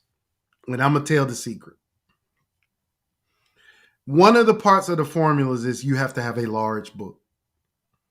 People are adamant about going out here telling people how many songs they have in their book, whatever that number is. I have my own opinions on these large books, but that's a whole nother story because you'll never play that stuff in a game. But it's easier to pad a book with 30 rap songs that is literally 16, to 32 measures of music total, as In opposed similar to keys. right in the similar same minor key. keys. Yep. Your kids can play in D chord minor, progressions. right, or F major. Your kids can play E flat minor or C. I mean E flat major or C minor. You in there because those are the same fingerings. You can play that concert F. You good. So it's easier to pad your book with those type of charts, and then put the second part of the formula, which is high baritones and horns, and a groovy bass line and drum part in there, rather than learning some ridiculously hard arrangement. That's why I give Southern credit, Because for every rap daddy that they hit, they got a Beyond, and they got like Quan, what you were talking about, the song that people don't even know. 2 examples. I had never heard the song I Remember before. I've never heard that song before, but listening to them play it made me go find the song, and it's a dope track. You know, I think their arrangement is better than the song. Sorry, but yeah. And then another example that comes to mind is That's the Way of the World by Earth, Wind, and Fire, that album. Every single song on that album was on the radio except for one. And the one song that wasn't on the radio is my favorite song on the whole album. And it's a song that when I get my own band, I want to try it. It's got mixed meter in it and all. It's called See the Light. It's one of the ballads on that That's the Way of the World album. So for those of y'all that trust my music sense, go check out See the Light by Earth, Wind, and Fire. It is a hot chart, man. Like, it's crazy. And it's one I'm gonna do once I get my own band. But I agree with you, Quan. Those tracks are to me the most influential in HBCU band culture, but they're hard. I know a lot of band directors, Quan, that will turn down arrangements because it's going to take too long for the band to learn them. You know, from what you put in them to the actual melodic content to how long it is. Like right now, all these band directors are under the same stress. They have to put out a band that can play 50, 60, 70, 100 songs to counter out the other band that's doing the same thing. They're going to hit them rap daddies repeatedly because it's easy to learn them. It's easy to execute on them. The kids like them, so they play them at full force. They usually learn those faster. That's the second part of this conversation, or third part of this conversation. The students put more energy into them songs, them rap daddies, than they do into learning those other songs. Like Mario's Critique of PV. You know, they're a great band, but they don't always know their music on some of the songs as they do with others. And I agree with them on that. Them rap daddies, you know, I ain't heard a rap daddy that sound like they didn't know it. But when they hit that Someone to Love You at the beginning of the year, it was like, yeah, they don't know that. Or some of those other charts. The Chloe Bailey song. You know, so I think that it's all about the energy and the how efficiently the students can learn this music and put the energy into playing it at a high level. But I also think that it's easier to be considered a successful band when you constantly squeezing them rap daddies in the fifth, during the game, everything else. So much so now, Quan, that on Darrell and them show, a rap song won Song of the Year. Like one of them rap daddies won Song of the Year, that Power by Southern. And granted, you know, Dr. Taylor wrote the hell out of it. Good, you know, kudos to him, man. It's a strong song. But that one Song of the Year over, you know, Young and the Restless, which I thought was Song of the Year. You know, like from an execution standpoint and a writing and harmonic standpoint. Or some of these other tracks that are out there that people are playing. So, you know, I don't think that the culture side of it affects what we're talking about. Although I think that that's where the culture is going. Creativity is going to be what those particular bands say it is. And I think that's where I've come to, Quan and Mario and Maya and Julie. I think that's where I am now. At the end of the day, with all the fighting that we're doing to make other things popular other than just the group thing, I'm also a realist and realizing no matter what I think, that's where the culture is going. And that's, you know, and in some cases, it's not even dictated by musicians. It's dictated by non-musicians who have a louder voice and a bigger platform. All right. Maya, since music is related to culture, has today's music affected marching band creativity? So, to me, this is one big cyclical contradiction, honestly, because I'll tell you why. Well, clearly I have no choice but to. One part of it, the creativity, the songs are out there, the options are out there, the more than just the rap daddies or everything that comes on the radio is out there, in which we have, or you all have all mentioned in some shape, form, or fashion. So in that regard, no, I don't think that Well, yes, it does affect quote unquote creativity in the sense of no, let me not say that. I think it affects not necessarily the band itself, but the staff, because who was putting this type of music, or who was making the choices to play said songs or said arrangements in front of the program in itself. So I do think that that's one part of it. Now, the other part of it is, saying, okay, well, sure, if the rap songs are easier to play, that also contradicts conversations that we've had in the past, right? So if it's easier to play, does that make it right? Because if we're going to have a program of substance, if we're going to have a program that is going to push the narrative, that is going to push, I don't care if it is the easiest thing. My band is going to be one of substance. It's going to be one that challenges itself. So are we now disregarding what we've said in the past, that in terms of, how should I say it? In terms of what we produce, are we willing to kind of step to the background and say, well, we're just going to do what the easiest thing because we got to get a show on the field in 7 days, or at the end of band camp, or what have you? That's a contradiction in terms of that piece of the conversation. If y'all are still rolling with me. I'm a little confused as to how it's a contradiction, because I don't think anybody said that we don't want to play the Rap Daddies, or that we want that to be the basis. I think we're all saying, while those songs are important, like I like a good Rap Daddy just like anybody else. Matter of fact, from that conversation we had with Justin, because he told me I'm not allowed to say that Holy Grail is the only rap song I like. I went back and listened to Holy Grail, and it's still my favorite rap song I've heard, from all the bands. So I don't think we're saying that. I think we're saying, in addition to having a nice Rap Daddy in your book, or 10, you can have how many you want in your book. Don't let that be the basis of the fifth quarter. That's been our argument the whole time. You can have the zero quarter. In my opinion, the zero quarter is all about them Rap Daddies, because you establishing, who you are as a band. It's kind of weird to me when I hear bands playing ballads and anything in the fifth quarter other than marches and them rap scuds. During the game, play whatever you want, but in the fifth quarter, that's what that is. It's a showcase of your band program. And if the only showcase we hear is them Rap Daddies, you're not showcasing anything.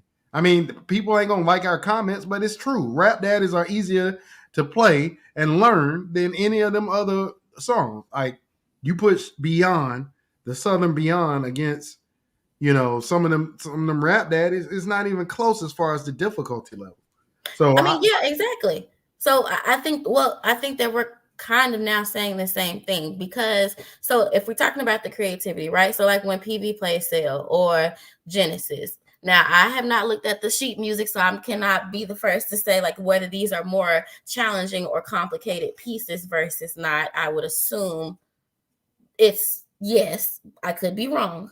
But I'm saying, so if we are willing to say, okay, the creativity, if there are songs that are out there that are more challenging, but we choose, or from what we have seen, based off of the evidence, we're gravitating more towards rap songs or the easier or less challenging pieces, because it's easier to build a grander book than have select pieces of greater challenge, or that take longer to learn, or that takes more instruction to be able to depict correctly. Then isn't that the contradiction towards the sense of creativity? No, because Maya, in those instances, people aren't playing those songs in the fifth quarter to flex their musical chops. They're playing those songs to flex their muscle. I'm louder than you. I'm more aggressive than you. So, like, the thing that always gets me, Maya, is a band will go out there, they'll play the most technically proficient song ever, like Mario talked about, the non-returnable songs. They'll go out there and they'll play Get Away by Earth, Wind & Fire. That used to always be one of the go-tos that people would do, because it was 16th note galore. They would go out there and play that, and the next band would play a Rap Daddy back, because they know the crowd is going to go, ooh, high baritone, screaming mellophone. Like I said, it's a formula to what is considered successful now. So it's easier. More people now, in my opinion, this is not the opinion of the band world, this is Rick's opinion. More people now are concerned about what the internet says than what their integrity is as a program. If any program that I'm involved in ever, I don't care where it is in the world, we're going to hit them Rap Daddies. But we're going to hit them rap daddies after we learn Get Away. And learn Get Away at a high level and be able to perform it at a high level. And not only be able to play Back That Ass or Up or whatever the song is we're playing at a high level. You know what I'm saying? Like, there has to be balance. And I think that's what we're saying. We don't see that balance anymore. We see bands play. You just showed your age with that. Hey, I don't know, bro. But like we see bands. My Cash Money chain. Say, right. Gangsta Bitch and Millionaire Dreams. Bro, I want to hear Never Satisfied. I want to hear all them joints. Like, that's what I want to hear in the fifth. We don't get that no more. We get out of tune attempts at ballads. You know, usually it's the most popular song of the day, so I get that part. That's cool. I just wish they would pull the tuner out. But we get, you know, an old rendition of something that band has played for years, and then we get 3 rap daddies in the fifth. You know, I'm sitting there like, and it be songs, Maya, that you've heard before. It's not like they hitting nothing new. Like, I thought the whole purpose behind a 100-song book was to have some variety. This week you get one thing, next week you get another. And then the last thing I'll say too, Maya, responding to what you said, you brought up Genesis and Sale. Genesis served a particular purpose and probably still does. I don't know at PV. Mm-hmm. That was that loud, I just got, like, bitch, that's that song. Mm-hmm. You know what I'm saying? Like, and then Sale, we used to always play in the 5th quarter. We actually, in my opinion, squeezed it because we played it too much. But Whoa. It was one of the most. I don't disagree with you, but you squoze that happy too. So yeah, that was you. What else were we gonna play? Well, see, let me ask. Okay. This is good, right? So you say what else are we gonna play? Because as said, time the book was not that grand, or what have you. Now, right. If we're saying that there is we probably know which 5 or 6 songs we're going to get in the 5th quarter or what have you. Whose fault is that? Because it's not like the band says, all right, Prof, let's play whatever. They going to say that. But at the end of the day, who called a song? Oh, that's a great question, Maya. I'm glad you asked that question. Because you know why, Maya? I was never going to put the band out there to sound bad. Well, sure. So that's the band's fault. Because if you learned that I Don't Want to Come Down that Julian wrote, that had been passed out and been out on the stand for months and never got learned, sorry, we ain't going out there and playing it. And that's why I love what Dr. Zachary used to do. Sometimes Doc would say, run that song anyway. I don't care if we don't run it. Embarrass your ass. Right. Because Maya, you and I both know that in our tenure, there were a lot of songs we had. Secret Garden sat in the band room for a year. We read it as spring band camp and never played it because people learn, and this is just specific to that, what they want to learn, what they are interested in. Yeah. And that's why I fight against it so much. There's so much great music, Maya, that could be exposed from the HBCU level that doesn't because it's not them rap daddies. Every time right. Go ahead, Mario. Rick, remember that Go Mighty Spartans? Oh, my God. Awful. But then we learned this is the way we ball. Like, that's the one and that's like the worst rap daddy I've ever heard. And the ending.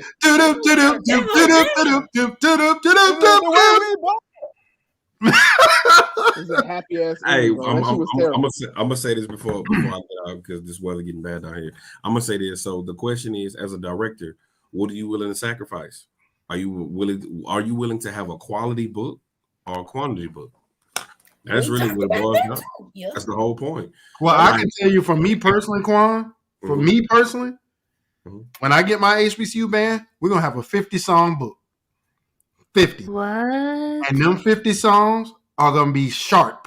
And we can have songs for every category and pull them joints out. You want to hit them rap daddy? Go hit them rap daddies. And then we got a whole other set of songs. Like, I think that the book needs to be efficient. You will never play 75 to 100 songs in the stands. You just won't. I agree. Right. So I don't know why, that is the standard now. You want to switch it up? Cool. But the fact of the matter is a lot of our favorite bands played the same songs every week. Not bashing Southern, but they played Power every single week. There was not one time I ain't heard that damn song. Shit, And ice it's so cream much so man. in Ain't one. you gonna give I'm me about some to say goddamn ice Bethune cream man? Cookman is the are the culprits. Them Yeah. motherfuckers still playing the Jay-Z joint, Hova joint. I Yep. will say that Bethune Cookman is the culprits 2000. now, but I mean, back in the day, Dude, how they've many been playing the times? same songs for 20 years. No. Listen, to what I'm saying. They're the culprits now. I'm saying like the Southerns and the Jacksons and the Alcorns and blah blah blah make efforts now to actually play different stuff. But if you go 2000, early 2000s, and we talk about Southern Jackson, blah blah blah blah, or even in the 90s, if you think about what year did 911? Someone please that one. Mhm. Southern played that at almost every game. Every game. I mean, but some of It these was songs have smashing though. become like The joint smashing though. some of them have almost become like school songs because that I don't give a F from Southern. That's Yeah, I would almost say that some of that song stuff is now. that like the signatures, the crowd Yeah. looking to hear it. But Like I people would say this expect- about this one thing you can't I won't ever take away from Jackson or Southern for real. Like in the years that I've ever heard those band programs, books are not the issue. no, not at Both all. of those schools got books for days, but they have in multiple and like in definitely different types of songs. Now you starting to hear more fifth quarter rap songs.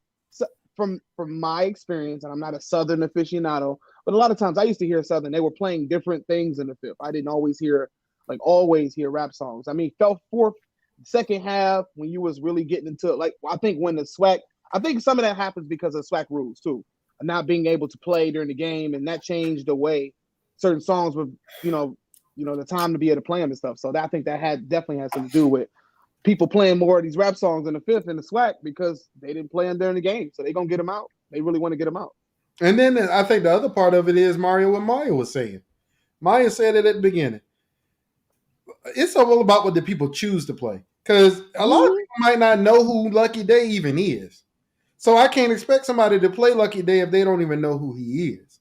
Or Yeba or some of these popular young artists from this time that are making great music. Anderson .Paak. I haven't heard many people play his music. I heard that Silk Sonic stuff, and it brings up another point. I think it's a reason why people like Silk Sonic so much. Because it's the first time we've heard people play real instruments and music in a long time. I said that a while ago. Yeah, it harkens back. I said the same thing, bro. I've been saying that for the last few years about Bruno Mars. Yeah. Yeah. That's why I love him. But my issue with Bruno Mars is all he did was rip off Bobby Brown, but we can talk about that later. But at the end of the day, but it's true though. I mean, if you think about even just when Fine China came out, everybody was hitting that joint. When Locked Out of Heaven, not Locked Out of Heaven. Was Locked Out of Heaven? What was the Bruno Mars? That's Bruno Mars, yeah. That's Fine China was Chris Brown though. Yeah, I know. But I'm just saying when it came out, it was something with some substance in it, so everybody was like really hit. Yeah. You know what I'm saying? So yeah. Like the thing, because like you listen to Silk Sonic, there are chord progressions in there that people haven't heard in a long time. I ain't gonna say before. They haven't heard in a long time. So when it goes to those, you're like, oh my God, okay, that's hip. Because we're used to hearing 2-5-1 in every song. And in some cases, just 5-1.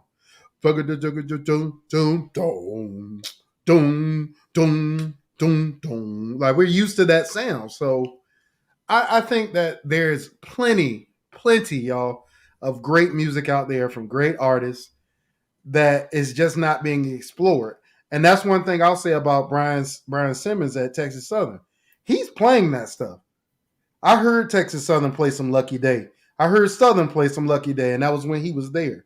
Like, that brother got his ear to the ground when it comes to what's popular, and I think that's the advantage, like we talked about on the last show, of having a young band director. Having somebody that is listening to what's happening in the world right now. It's their music. It's not just something that they heard from one of the students, from like me, because I won't listen to that. I will go to the students quick. Hey, what do I need to be listening to? What I need to be writing? Because I ain't know. I ask my kids the same thing all the time. When to stay current and not be, I know that I'm not the same age the young hip band director. Like, you know what I mean? Like at some point you just get disconnected. I mean, and so you got to stay current, and the only way you stay current is by talking to the kids that's in now. And so but that doesn't mean you don't, hit the drumline vibes where it's a balance of both generations. And I think that's what has to be balanced out, but not necessarily playing the old music, but playing music that has similar similar instrumentation of some of the older songs. You can play newer things with instrumentation similar to some of the old songs. So you don't have to always go back and play the same Earth, Wind, and Fire songs over and over and over that everybody's heard, but just playing things that are like these B-side songs, like some from artists that you didn't go and listen to the whole album. You know what I mean? Track 7. You know what I mean? Like let's see what that's talking about. And it may be a great song, and that opens up a whole new arena of things to play and a direction to go. So, and I think that's what made artists like Rick Ross really pop, because Rick Ross is not this exceptional MC. He's not bad, but the fact of the matter is, Rick Ross got some of the most musical rap albums you have ever heard in your life because he had Justice League. Right. You heard Justice League, you already know you about to get some water. At the beginning of the track, if you heard Justice League, I already know what this is about to be. I don't even need to. I already know it's about to be some chords in there, and it's about to be tight. So, yeah, man, I think there's a lot of good material. I think that as band directors, we don't need to be afraid to ask the kids because we don't know. And I think if we do that, then our bands will be exposed to a lot of different material because it's out there. All right, cool. Let's go ahead and welcome in our first guest. You know him. We all know him. Let's welcome Justin to the show. What's up with y'all, man? What's up, bro? What's going on, Justin? What up, though, bro? Cooler, man. Out here in Houston, doing some down work. This rain getting on my nerves. But yeah, man. You in my city? What you doing in my city? I always hit like my second home. I was just in Dallas the other day. Oh, okay. All right. Cool. Got some drum battle out there this weekend. I'll be back out there in Dallas, so always on the move. Oh, did you go to that Parish Battle of the Bands joint? No, I'm actually doing Miss Diana tour. They do for Buckadie, and she's doing these tracks around the country. Yeah. So I couldn't make it, but I went to Skyline the day before and did like an exclusive video on them. I'll post the rest of it this week. Yeah, I saw that video. Yeah, I did too. Yeah, I just saw a clip of Skyline. I was like, Jesus Christ. I mean, real talk. I mean, Skyline and much shout out and big shout out to Will and also Will Young, who was there before Mr. Williams. But when you have a big name like Skyline and you competing against them and you in the same district, is and when I was at the rival high school, we were both in South Dallas. So I was at Madison High School, so we were trying to build up that program from like 3 kids, but hey man, it's Skyline. You got Skyline and Townview in the same area, Yo, I'm not in Texas. How's Alto? Are they still good? I ain't heard nothing from him since he was born, but when he was yeah, he left. The guy that was there is gone now. Yeah, Etouffee is not there no more. Yeah, he's in Dallas now. He's in Dallas at North Dallas. And shout out to him, man, because he really built that program, bro. Yeah, he did. Yeah, man. He built Alto from the ground up. That's the first man I seen the auxiliary. Every auxiliary girl from the Dance to the Flag actually play an instrument. Oh wow. Yeah, wow. So I mean, I definitely say, Tim came out here, he's doing his thing. Will came out to Sock, he's doing his thing. So shout out to all the Dallas directors who are doing some great things, man, and most definitely. So it's great that you shine that light on Skyline, man. But yeah, man, what you got, bro? Just 30 little questions. First one, how has COVID changed education? Y'all said some great points, but I was just talking to my cousin the other day who was in 7th grade, and I was just thinking, bro, I don't want to be harsh when I say this. I just feel like college ain't changing, right? College curriculum to get a degree is not going to change. You can't grade nothing on the curve in college. You got to go through the process, right? A lot of these kids are really going to be either behind or not know something valuable that they should know. It is what it is. computer learning is cool now, but some of the kids were just checking in. These teachers ain't even like really grading, right? You show up, we'll give you whatever grade it is, but like it's putting someone behind and passing them along. You know what I'm saying? Like I was a student who got kept back. I was terrible in school, you know what I'm saying? But I even know what it feels like to be retained and not know what I'm supposed to know on a certain grade level. You know what I'm saying? So I can just imagine that like times 20 with COVID and it not being their fault on top of a lot of parents not even like really giving a damn if they're on the computer learning or paying attention to what's going on. You know what I'm saying? So like if you ain't got private school education, it's gonna be hard for a lot of these schools to a lot of these students to either like know what they're supposed to know on the grade level. Versus COVID exposed a lot of resources that these schools have and the government been having for a long time. Like I remember verbatim, like in high school when we used to have to like go get these little computers, do a little programming that make sure you plug the computer back up, make sure it's charged. Y'all let these kids take computers home. Now y'all been having resources like that. Y'all been able to give every kid Wi-Fi because y'all doing it because y'all need the government money to keep y'all school systems running, y'all charter schools running. So it exposed a lot, just like I think it put us behind a lot. But it's a balance between negative and positive, no matter how you use it, if you're concerned about your kids. So that's my take on that. Are we slowly moving in a culture where no one cares about music? I'm gonna say no to that because we always gonna care about music, the type of music that you would play. Rick, you said a statement, but who you say you feel like somebody is just a new version of Bobby Brown? Boy, and that's not the first time I heard that. Like I heard Bruno Mars. Bro, that last album he came out with sounds like a Bobby Brown album through and through, bro. Like I heard it and I was like, this is a dope ass album, but this sounds like B Brown to me, and I've been on it for years, bro. So yeah, he's more of a Bobby Brown James Brown mix than he is Bobby. Bobby and James Brown, if you put it together with his stage presence and the stuff he does on the stage, the way he dances, the inflection of the horns. Bobby wasn't big on horns. Bobby was big on himself. But James was big on the horns in the band. So that's why those two together. But his sound, like his actual sound, Mario, to me. James Brown, if you go back and I get what you're saying. Album. Like think about some of the stuff from that Unorthodox album. Some of that stuff is very James Brownish. Listen to I agree. Dripping in Finesse. Listen to Dripping in Finesse. I totally agree. And listen to Every Little Step I Take. Dripping in Finesse and listen to Every Little Step. They sound like the same song to me. The whole album was a 90s, late 80s, early 90s dip. You know what I mean? That's what it was. Yeah, I mean, one of the things I would think about him, though, the thing I don't like when people talk about like Bruno is that it's not like Bruno doesn't say this. Like Bruno will tell you, I definitely got a lot of my influence from. He'll name these people.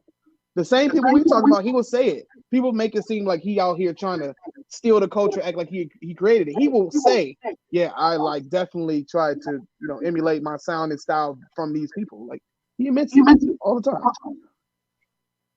Yeah, and I guess what's crazy about it is, even if you write Rick, like I'm saying, it's okay because he's the only one who giving you a reminder of what music could be. You know what I'm saying? I should, because Bruno got stuff from A to Z, and I feel like, when he's bringing it, he's making it okay for younger generations to go back and appreciate old music. And we know we're gonna put a Bruno one on our track. I even feel like that about what his name is. That boy name is The Weeknd. You know what I'm saying? Weeknd be having some little licks of his music, like, wait, where you get that from? Like, you know what I'm saying? So I feel you. And you can tell The Weeknd listened to Prince once or twice in his life. And I talk about the usage of the products, and yeah, it most definitely can bleed through his music. It was like his music culture today has music. Hold on, music is related to culture. Today's music affected by any a band's creativity. I'm gonna say no. Bands are gonna be creative to whatever generation they have. You know what I'm saying? So if it's a rap tune generation, that's the music that we're gonna have. We see like we just said, a Bruno Mars tune is gonna get played if it's out right now. I feel like I laugh at it when I hear older bandsmen talk about it, but like in today's culture, having an old school hit in your book is like the haymaker. You know what I'm saying? Like you gotta answer this versus back then in the back in the day, all of this was being played. So that's why when I hear old people compare their music, I'm like, damn, all y'all music is one of these, and our music is like 1 or 2 hours one of these. You know what I'm saying? It's like, dang, it's crazy that y'all say that. So I guess it's just a matter of the times, but at the same time, I think Maya said it. They put like the samples of old school music in these rap tunes, you know what I'm saying? And that's what kind of make our music hit. Because I'm not gonna lie, I'm still sticking to what I say. Some of these rap daddies be hard to play. You know what I'm saying? It may not be all of them, but like the licks and like sometimes like the high B flats that you want, the baritones and the runs that you're giving them, sometimes they'll skate on them because it's just not saying impossible, but it's very tiring within the music. So yeah, man, I had to say about them 3 questions, man. Great show today. I guess my only pushback is, Justin, you said that your generation is borrowing from those old songs. So why not play the old songs? Well, one, because they don't, like you just said, they don't know where the damn old songs come from. Let me put it in perspective. So a lot of people compliment my sound on my videos, right? I cheat. I'm a rapper, and I was a rapper. I use Pro Tools. Whatever I think I'm gonna use to hear what I heard there, I'm gonna give you that product in my videos or whatever. Where that come from? I was taking a music appreciation class, and it was the boringest class ever until we started learning about like Gregorian chants and stuff like that. And like, because I would call it, if I'm looking for an instrumental, I'm gonna call it haunted choir. You know, that would sound like to me, a haunted choir. But then I forget to do it now. I won't say it's Bach or somebody. Meek Mill, his intros, we know his intros go crazy. Hold on, wait a minute. He used the whole damn sample of one of those songs, and he just like sped it up a little bit. I know he used Mozart's Requiem on. Yeah. I can't forget what song that was. I think about it. Yeah, Mozart's Requiem, and he used a bunch of them. So everyone that hit, he using the sample for. He think I'm gonna go play Mozart's Requiem for real for in the fifth. I'm gonna play this Meek Mill and add this call and response and this tuba break. You know what I'm saying? It's just hard to play, but I mean, the answer to this, I don't think they know a lot of the licks come from to play the music. You know what I'm saying? The band are getting younger too, Rick. So Lord knows. There we go. Oh my God. Yeah, no, I think at the end of the day, for me, man, me personally, I know I don't know everything. So I want to know as much as I can. So I go back and I do research, right? If I don't know a song, like if somebody says, "Oh man, you know, I didn't know what Carry On was at Norfolk State when we played it," and I knew that was one of my favorite songs. So I went back and I found the George Duke version of Carry On, and now I know. You know what I'm saying? So I think that's more of a personal thing than anything. I'm not trying to push my beliefs on nobody. I just think it's important as a history. I'm a music history major. So for me, I think it's important to know your past, to know where you're going. And I think at the end of the day, you know, there's a lot more music and from this generation, doesn't have to be that old stuff, like I said, that can be explored with just a little more attention to, you know, research and actually putting that extra work in that we don't want to do.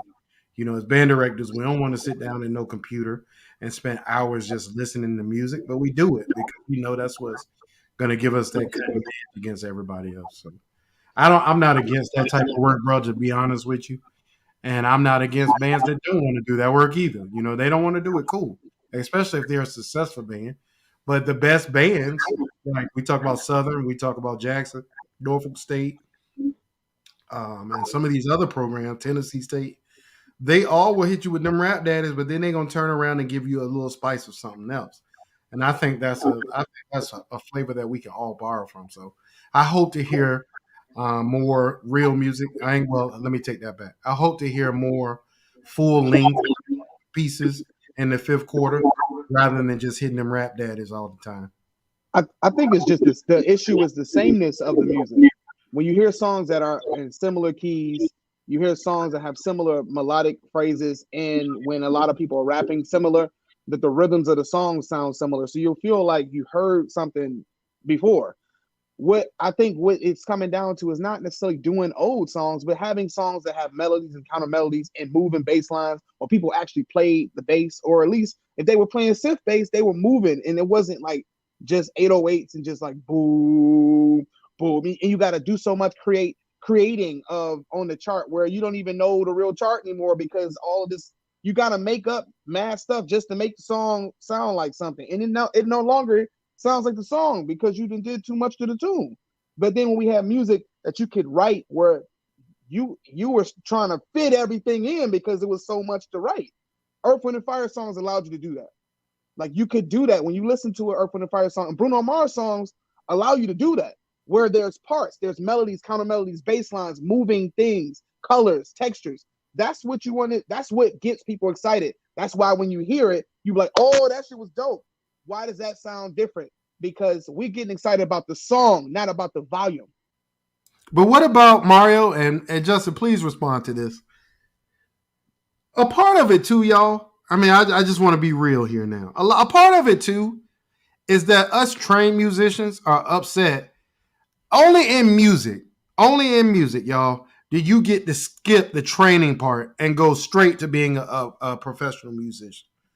Right. You can get a keyboard and a computer and do what we have went to school for years to do, trained and worked our asses off, got cussed out by Miss Sanders and Mr. Adams, all those things to be able to do. And this person can sit at Finale or sit at a beat machine like Maya said and become a millionaire off of what that is. I think a part of it is hating, Justin. I really do, bro. Ain't no part of it. I'm gonna be honest with you, Rick. I mean, real talk, what you're saying, and I didn't even think about it until you just said it. It is hating. Because as a DJ who started out on a belt drive turntable, a Newmark belt drive turntable, a lot of people don't know what it is. A person who had to carry crates and all of that, like really go through that whole process, going from a belt drive to a direct drive to a 1200. It became frustrating to me when I could see somebody who just go when them N6s came out, who could just go buy an N6 and then just hook up their computer and then hit play, and then they're the top DJ in the club. And I'm like, man, I done grinded since I was 16. You know what I'm saying? And this dude, just because he had the money, he just go get that and boom, So I think it is a little bit of hating, Rick, because I felt that hate even as a DJ. Man, I felt it on both ends, bro. In college, I was known for writing papers. Like if y'all need y'all paper wrote, just let me know. So like if you had a paper that was due tomorrow, 10 pages, I'm gonna charge you about $400, but I'm gonna get it. But how I used to write papers was the memo app, right? So I would read whatever it is instead of typing. I'm gonna just voice text it, copy and paste it, put it on Microsoft, whatever you needed. Styles do wrong, whatever the font context you need. Now I got 10 pages on something I actually said versus type, and you wonder how I got it done in a day. Versus somebody who had to actually type and do research. So it is kind of hating, just like comedians. People get mad at Instagram comedians because they do skits and they're making way more money than people who actually do stand-up. So it's hating, but at the same time, you can respect it because y'all actually grinding out the mud and the times change. We just can't fault that we just born this new generation with technology. You know what I'm saying? I gotta But I think the other part of it is this, though, man. That's just right now. What about the future? Like, what's going to be considered a classic in the future? What are we going to teach to the next generation after this one? Because humans hopefully aren't going to stop existing after this generation. So does that mean we're going to have a generation of kids now who aren't as knowledgeable on the things they need to be successful at this? And that's going to be the generation that's teaching the next generation. Like, how are we providing substance and maintaining a system of excellence from a musical standpoint if we're not passing that down, to kids? Like, I mean, it's valuable being able to sit at a computer and put the dots in the right spot on the software, but being able to say, oh, that's a C major scale, or that's a C major scale in first inversion, that is important, just as important as being able to do it, because then you can do it without a computer. So I'm wondering, what are going to be the disadvantages of this? Yeah, it's giving a lot of Black people access to wealth, and I'm all about that. I want our people to flourish. Right. Like, people get mad at me, Justin, because I call Soulja Boy a genius. I think Soulja Boy is a genius. Yeah, I think he's a genius. What other, I don't know many Black men grew up in the hood and were able to find one thing and get themselves out the hood and become a multi-millionaire doing it. Like that, like we look at Jeff Bezos when he did it with a book company, and he's a genius, he's this and that, but we won't give the same credit to a young man that came from the hood to say, I'm not going back. So to me, I put those type of people in the same class. So I'm wondering, what is the disadvantage that's going to come out of it? I think I got hope because things always reinvent themselves. You know what I'm saying? No matter how it goes. Like I was saying the other day, like how even in band today, we still criticize you if you don't know how to read. Yeah. You know what I'm saying? It's gonna force you to know how to do something. And like you know how y'all get it all the time. We'll sample something or we get excited about a Bruno Mars song, but all this Bruno Mars song is just a replica of what y'all listen to, our parents listen to back in the gap. You know what I'm saying? So things just reinvent themselves in certain kind of ways. Like I think this may sound crazy, but I think kids playing outside is gonna come back. Like, you know, we complain about kids playing video games all day. It's gonna become a thing where, like, you know, staying inside, all kids do is eat, go play the game. You know what I'm saying? Kids get obese and have, like, you know, problems like that. But like, you know, like to be fit will come back. You know what I'm saying? It's just a matter of the time frame and where is that. You know what I'm saying? So it may not come back 100, but it may come back, you know, sports ain't going nowhere. You know what I'm saying? So you still going to be the football player. You know what I'm saying? This technology changing. Instead of me having to ice my knee, I can go put it in a wrap around that has a chamber that actually massages. You know what I'm saying? So it's not gonna come back 100, but I do feel you for having concerns about the future generation. So my just hope being things just reinventing themselves and giving us some type of taste from the past. But besides that, I don't know. Maybe you got something, Chief. No, man, I hear a lot of kids who tell me they don't like the music either. So it's not like, I know for me, man, I like stuff current, old. I like all type of stuff. And I mentioned this on a ton of shows that I have a bunch of different interests. You know what I mean? I'm listening to all types of genres of music, whatever artists. Like if I like it, I like it. I don't have any type of like, it gotta be from this era. I'm just saying that the only thing I'm saying is that I like melodies though. So songs that the melody attracts me, I'm a get into it. If I feel like the bass line is rocking, I'm gonna get into it. I got like those are the things that pull me into songs. And then you know you kind of figure out where you go from there. But I'm saying when you hear something over and over and over, you feel like you've heard that a few times. Then that's when it comes redundant. Like there's a group from the 2000. I always joke on them. Jagged Edge. I feel like every song they did was in the same key, bro. Every song sound the same. Think about Jagged Edge, bro. All they songs sound the same, bro. And that's from another generation. I mean, but I don't really. They want my favorite, you know what I'm saying? Like, so I was like, not everything that's past is good. Please don't ever believe that is trash. I think there's great musicians, like actual musicians who are pushing the envelope in every type of area. What I'm saying is the stuff that gets promoted sometimes is not those people. Aren't those people, the people who are really putting, you know, like being creative and pushing the envelope. Like you were talking about Tyler the Creator. I love Tyler the Creator. I think he's a great artist. You know what I'm saying? I think, you know, like there's a lot of people out here doing their thing. And I'm just hoping that like you said, Justin, that there is a shift in appreciation for music education for the sake of my damn job, for the sake of all of our jobs and people who are in education. We want to be music educators, but these kids don't want to play instruments no more. We're going to be tight. If you ain't teaching in Texas, Florida, Alabama, or Louisiana, then shit, what, you just don't have a job or something? Like what? You gotta have music education, man. So like I'm hoping that it does too, for the sake of what I do, brother. And I'm glad you spoke on that. I had a band director just got a new job. Go ahead, before you go, Justin, let this be your final thought, bro. Okay, guys, my bad. All right. Well, on this, I have a question for y'all. I'll talk about that later. What will it take to make marching band exciting again? On all aspects. Like, for example, whatever made you like, oh, I want to do the band. Or like everybody have their own thing about why they did the band. By the way, Rick, I'm a 49ers fan. Thank you very much. What will it take for marching band to get excited again in the new generation? Like everybody have their thing. I can speak for me, and I'm gonna get off and let y'all answer the question.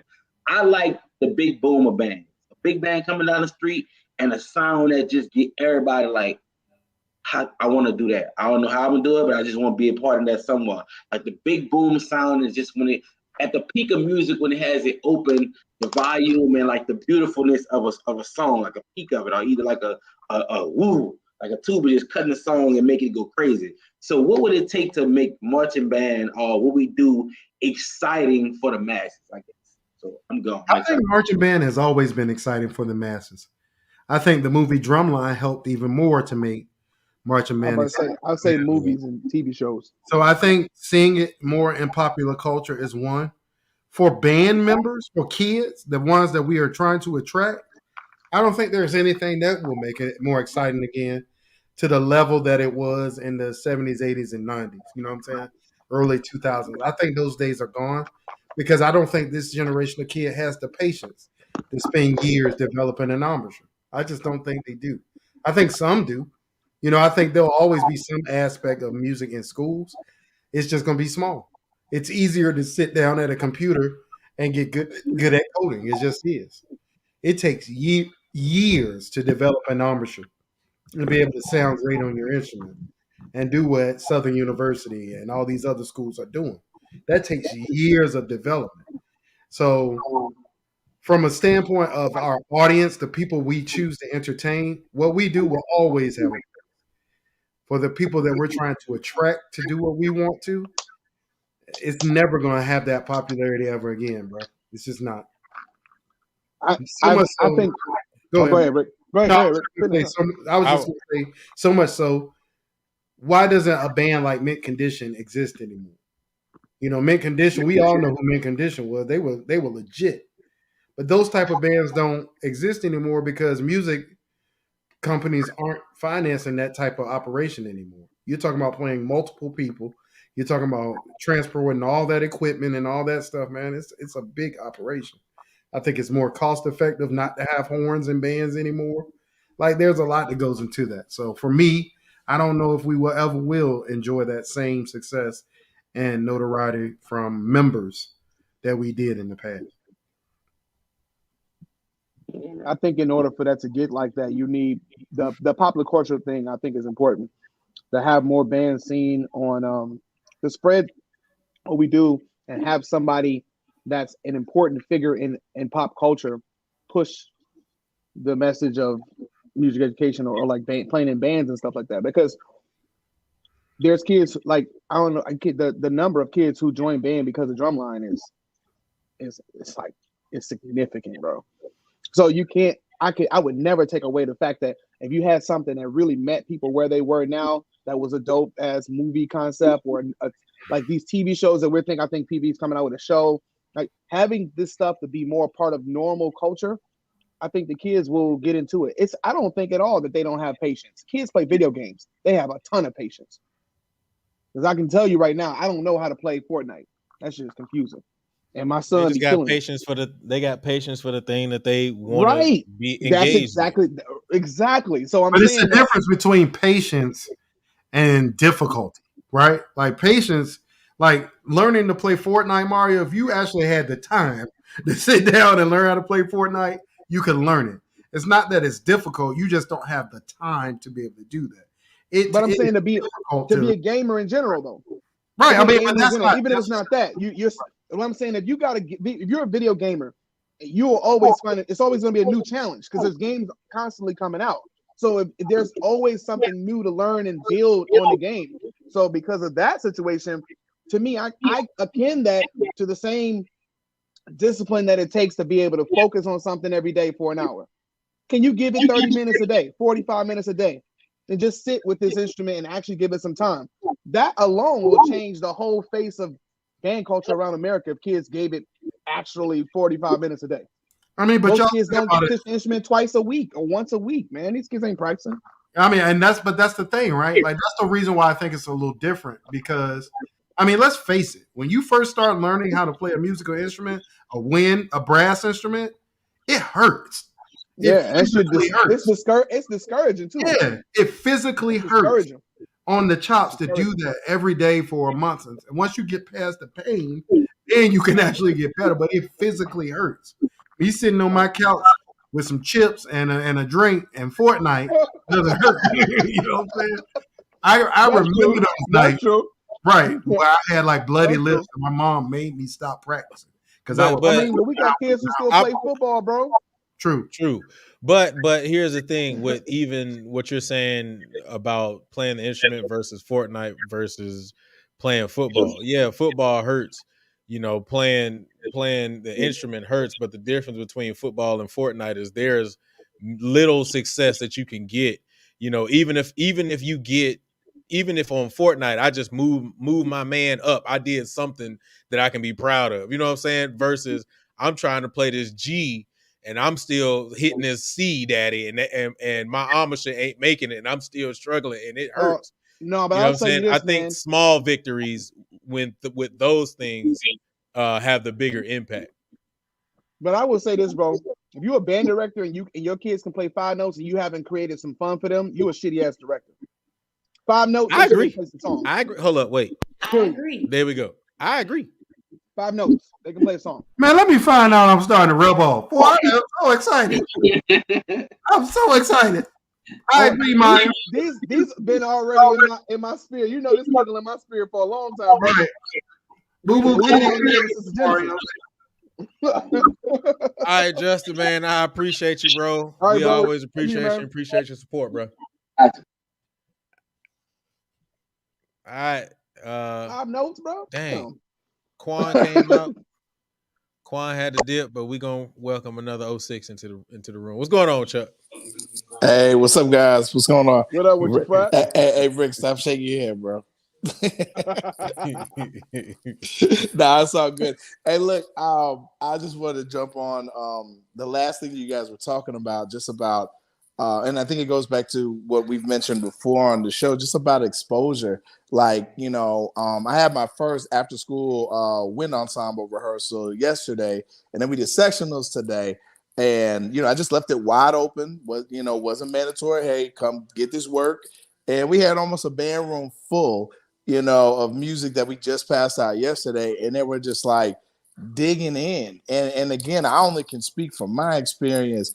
You know, I've had concert, jazz, and marching since middle school, you know, and I was fortunate to have that. So again, like, the exposure is the key, and that's why we have to have trained music educators in the classroom to expose these kids not only, you know, to our concert literature, our jazz literature, you know, and then keeping the ear low to the ground. You know, I was always taught that, you know, you only can see so much from the eagle eye view. Sometimes you got to come down off that podium, you know, or come off the ladder, you know, and come down to field level with the kids and have that good relationship. I think, Rick, you mentioned, you know, why Brian Simmons is so successful, you know, just the age, you know, and he's in that age group to know what's popular. I go through I'm going through Spotify and Tidal just to kind of listen to current stuff. And sometimes I'm like, nah, I got to change, like, you know, sometimes I can't get with it, but I had put in the comments, like, a popular song that a lot of bands played this year was Industry Baby, you know, and I had never heard the song before, but as soon as I heard it, one of my students, he actually arranged it. As soon as I heard it, I was like, yeah, this will work. You know what I'm saying? It had some good counter melody. You know what I'm saying? I see how it could work. And so again, exposure, but also having an ear low to, what's culturally relevant. That's the hallmark of the legendary and another 06 brother, Dr. William P. Foster. You know, he was culturally relevant to what his students were interested in during the 60s. What was the popular music of the time? We're going to play that, but we're also going to play this Sousa. Right. We're also going to play this because he wanted his students to be well-rounded in all facets. And I believe that all of us, you know, came from, programs that push that as well, too. You know, Chief, you talked about non-returnables. We used to use that term at A&T as well, too. You know, playing A Night on Bald Mountain, playing a Toccata and Fugue, you know, those are some of those, and those are fifth quarter songs. Right. And right. At the fifth quarter, throughout the whole game, it might have been staff members. But when I was in the band, Dr. Johnny B. Hodge, God rest his soul, another brother of 06, and then current director, Dr. Kenneth G. Ruff, another 06 brother, they're coming on the podium, fifth quarter. You know what I'm saying? And we playing those marches. We playing those non-returnables. We letting Right. the book. We letting the book go. I mean, you can go back to the 0-2 battle versus A&T versus FAMU, probably the longest fifth quarter that I've been ever a part of. And those first few songs, Gavorkner Fanfare from FAMU, you know what I'm saying? Takata and Fugue from us, like, you know, that was setting the musical standard. And then years ago, if you look at a clip in '96, FAMU played Rolling Thunder, and then A&T joined them, and both directors were conducting together, you know, and it was just a powerful moment. So again, you know, it's up to us to set those standards, you know, in the classrooms and to keep our ear low to what's culturally relevant. But like you guys mentioned, sometimes it's hard. You know what I'm saying? Sometimes it's hard to you know, I don't know. It's kind of like you trying to put something in the kitchen and you don't have too many ingredients. Sometimes you're dealing with a syrup sandwich, you know? But you touched on something. But Right. you touched on something real quick that I try to, or I want to bring to light, the camaraderie for excellence, right? Because I think that the interesting thing is, and I'm not saying that there's not camaraderie across the board, but what I am saying is, I don't think there's a camaraderie for excellence. I think there's a camaraderie for entertainment, and I think that within itself kind of holds us back because I don't think we're challenging each other. But that's exactly what I said at the end of the last show. If all these influential band directors across the country came together as a unit and defined what Black excellence looks like, it would take a lot of the headache. You can do it however you want to do it. But if we're all preaching the message to our students as a unit, you must play in tune. You must do these things to be a great musician, not just blow your brains out. Then there would be a standard of excellence across Black bands. And that doesn't exist. I don't know if it's ever existed. I think that because all of the band directors came from a different generation where they actually taught musicality, they actually had to participate in one ensemble as well. It was understood. Right. There was no exception. It was understood culture. It was understood. Right. That was a part of the general culture that you needed to play with. Understanding of, you know, contour and sound and balance, like that was a part of the culture. If you didn't, that was more frowned upon. And it's a bunch of band heads, y'all. This is the thing we haven't said. It's a bunch of band heads that are now band directors. They traded in the title of band head and became a band director. So there didn't have to be that tying together of all these musical genres that we've been talking about on this show. There wasn't a competitive aspect where, you know, from a standpoint of I know this piece. The competition comes because I chose to play this piece in one ensemble, you know, and you may not have known about it. Back when we were in college, man, Chuck, I know you remember this. Back when we were in school, because you were into me at, we had IMA. Yes, sir. I went to the one at Norfolk in 2000. I was in it. I was there with you. I played trombone. Yep. So I was right in front of you in the trumpet section. We played Jericho. We played Jericho. Yes, sir. And I'm sitting there like, that was a sense of honor back then because it was only the best players from the school. We had all CIAA. We had all CIAA as well too. Honor band. That was like our honor band. Yeah. Well, see, the IMA, you know, the IMA was the old CIAA. You know, which had, you know what I'm saying, Fayetteville State, A&T was in the old CIAA, Howard, Hampton. Norfolk. Norfolk. Yeah, because I know Norfolk used to come to Fayetteville State all the time. Yeah. Emory Frears was really, really close with Paul Adams. Paul Russell. That was the founder of E. Smith band program in Fayetteville, North Carolina. And so anytime they would come play Fayetteville State, they'd always do recruitment there. But yeah, I mean, that was an honor to be in that. All CIAA, that was the, you know, all-star band, you know, that played at the championship game. And I was actually a freshman that got selected for that group. But then when my band director, remember I was a freshman, he said I couldn't go. But follow me on this, fellas, right? Yeah. Like, can you imagine if they did a SWAC IMA? That would be one of the best wind ensembles, in my opinion, to represent HBCUs, period. Right. But and has to be buy-in, though, right? Mm-hmm. Right. Fans that say, we're going to do, like Southern University's wind ensemble is pretty damn good. Like, they can. Right. So you take their best players. Jackson's is also pretty good. PV's is good. Like you take all those schools and their best players and put them in a concert ensemble. I mean, obviously, you know what's gonna happen because we all went to HBCU. First thing you do is start talking that shit. Talk about nothing. Because what happens is, like, you remember this, Chuck? At IMA, they had seating auditions. Oh, for sure. I did my audition with Paul Adams. Yeah. Same with us because I was It playing clarinet in the wind ensemble, saxophone in the jazz band. Yeah. All of that, man. Right. McKnight from South Carolina State did our auditions. Right. And that's what the consortium I thought was supposed to be. Like, I remember I was in the first band for the consortium. I remember the inaugural year, and and I remember seeing schools participate, and then I'm like, hey, where's such and such? Where's such and such? Like, I had always been a fan, for an example, like Tennessee State University, but I got to sit next to some of their trombone players. I'm like, hey, I was like, these guys can play, and so that was like a put up or shut up moment. We look forward to that. You guys know Dominique, clarinet player from Hampton.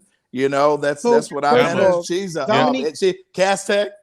That's my girl. We played at Cass together. Right. Yeah. And so she's a big. But here's the point I make, right, Chuck, by bringing that up. Yeah. That is a way more constructive and beneficial form of competition rather than getting online and talking shit about each other. That accomplishes nothing. Right. Shut up or shut up. You think you better than me? Come to IMA and audition. You beat me in the audition, you better than me. Right. I mean, it was definitely bragging rights. Right. And I love, one year we did a session and there was a lot of Paul Adams, O'Neal Sanford, who else was up there? And they had a panel and talked about hazing, talked about a lot of different topics. Was this an IMA or the consortium? That's a consortium. This is like one of the first few years of that. Right. Oh man, it was in Atlanta. Yep, it was in Atlanta. Me and Rick were sitting in that same room. Right. All of us. Mario. I was saying Mario. That's what me and Mario took that Louis Armstrong picture right before I got cut. And I think, was that the same year or was it the next year that Emery Fierce conducted the Directors Ensemble? I don't remember that. So that happened. Right. It was some years later, maybe. Year. Yeah. Right. And he conducted the Directors Ensemble and they brought the French horns in from the Marine Band. Everybody left that conference wanting to play French horn. Oh, I'm gonna go back and play French horn. You know what I'm saying? Because these guys just like ripped into it. But like you said, it's more of a constructive way to put up or shut up. But then again, you see the people that are invested, and we all have our own things that we do, community concerts, different events and stuff. I think and Tennessee State is one of my top 5 programs just of all time. With them not being in, I would say, a competitive conference, it allows them to do other things. I mean, they've been to the White House a handful of times to perform. They just did Tournament of Roses. Like, they're always doing something. And that's another alpha man that leads that program as well. Just got to put that out there. And so, again, it just allows them to kind of do some other things. But I just wish we'd have more participation with that.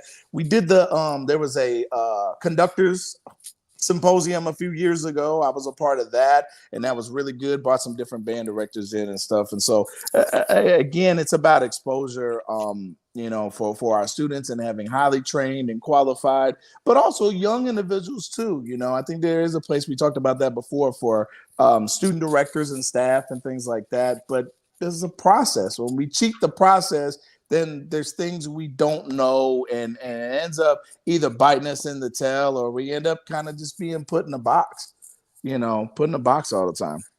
Yep. Man, these conversations just make me really appreciate having what I had in high school. Oh, for sure. Big time. I just really appreciate, I went to Cass, and I was having a conversation with my students after school. We went ensemble rehearsal today, and I was telling them, I said, we would have 7:15 rehearsal, and you would not be late. You would not be late. I'm talking about 85 kids in a beginning band in the morning. I'm a freshman coming up in this joint with a big old book bag. I wouldn't dare to be. I'm sprinting to the rehearsal because I wanted to be there. I was excited, and I knew that I didn't want to be the one person not gonna be there. And that mindset stuck with me so much. So everything that I went to after that point was a little less, to be honest. Nothing was quite like that. Nothing was quite like that. So I was like, man, what if there was a university situation that I could have been that would have been just like that? Because I would have, my musicianship and the way I was would have went even further. And I'm just like, wow. I mean, this is not the reason why, Mario, that's not shading my program and nothing like that. no, right. Because the reason why, it was a serious program, man. It was a serious program. but the reason why, Mario, is because, I mean, let's be honest, bro. Like we said, we're not shading our program. We were in the program together. Right. The fact of the matter is, yeah, there was a Julian and a Mario and a me. There was a lot of people that couldn't play the stuff that we wanted to play in that ensemble sitting right beside us. Right. Especially in that clarinet section. You know that about everybody. Once it got past you, I'm first year from the start. Yep. Once it got past you, I'll come in as a freshman. I'm already leading the group. Right. And let me tell you, I had that experience, Chief. Hey, Chuck, final thought, brother. Yeah, okay. Thought. I got you, bro.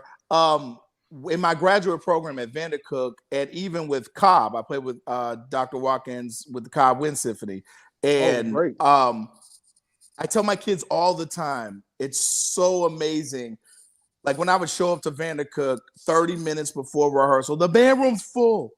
The bandroom's full. Everybody's warming up, tuning up. Everybody's on their square. And when we start rehearsal, we're flying through. I mean, some like Mont Slanka, like, you know what I'm saying? I mean, we flying through these difficult pieces, and it's just so fulfilling to do that. And even in Cobb, Dr. Watkins said something at our last rehearsal, and he said, our gift is what we give to the next member in the ensemble. Like being prepared, our tone, our listening, our focus, that is our gift that we give to the next person, and knowing that. And I was telling my kids, I was like, that gift that you get that's in that plastic bag, or here you go, you know what I'm saying? Versus that one that's like wrapped up and has a bow and that's nice and that's thoughtful. I was like, that's the kind of gift that we want to give. And so, I remember having those experiences and just looking forward to rehearsals. Looking forward to applied lessons, because I knew that I was just going to get something that was going to make me better and that I can give to my kids. And again, like you said, no slight to my undergrad, but you know what I'm saying? We had some folks that spending 3 hours in the calf. I used to have some moments like that as well too, rushing to rehearsal, but when you have that collective, then it's really, really special, and it brings some good moments. And we just got to try to strive to have more of that. Yeah, amen for that, brother. Man. Chuck, man, I appreciate you, bro. Appreciate your support.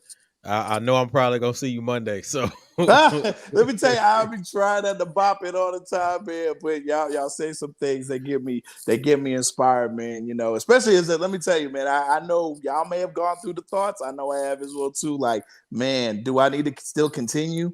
You know what I'm saying? Like with everything going on in COVID and just. I had a student breakdown today, in my office, and they're just like, I don't even know if I want to graduate anymore, and seeing these students at their low, and then trying to find a way to, inspire them. And after you've done it for a while, it takes a toll. You know what I'm saying? We take our work home keep with yourself us. Inspired. Right. I'm just like, who inspires the inspirer? And it's tough. But then hearing these conversations, I was like, all right, reminds me of what I'm doing, reminds me why I do what I do, and reminds me of, like you mentioned, Chief, what we got out of our programs, and also, I'm blessed to have a spouse and a wife that's a therapist, and she motivates me as well too, and gives me those, those things, and just helps motivate myself to push on for my students. Thank you so much, bro. Appreciate it once again, man. Yeah. And I always say, man, keep sending people over here, for in sure on the conversation, man. And I appreciate your support, bro. Thanks, man. 06 to the brothers. 06, bro. 06, baby. Get out. Golly. Hate. Got a little frosty in here. Yeah, it's real cold. Ice cold. All right, man.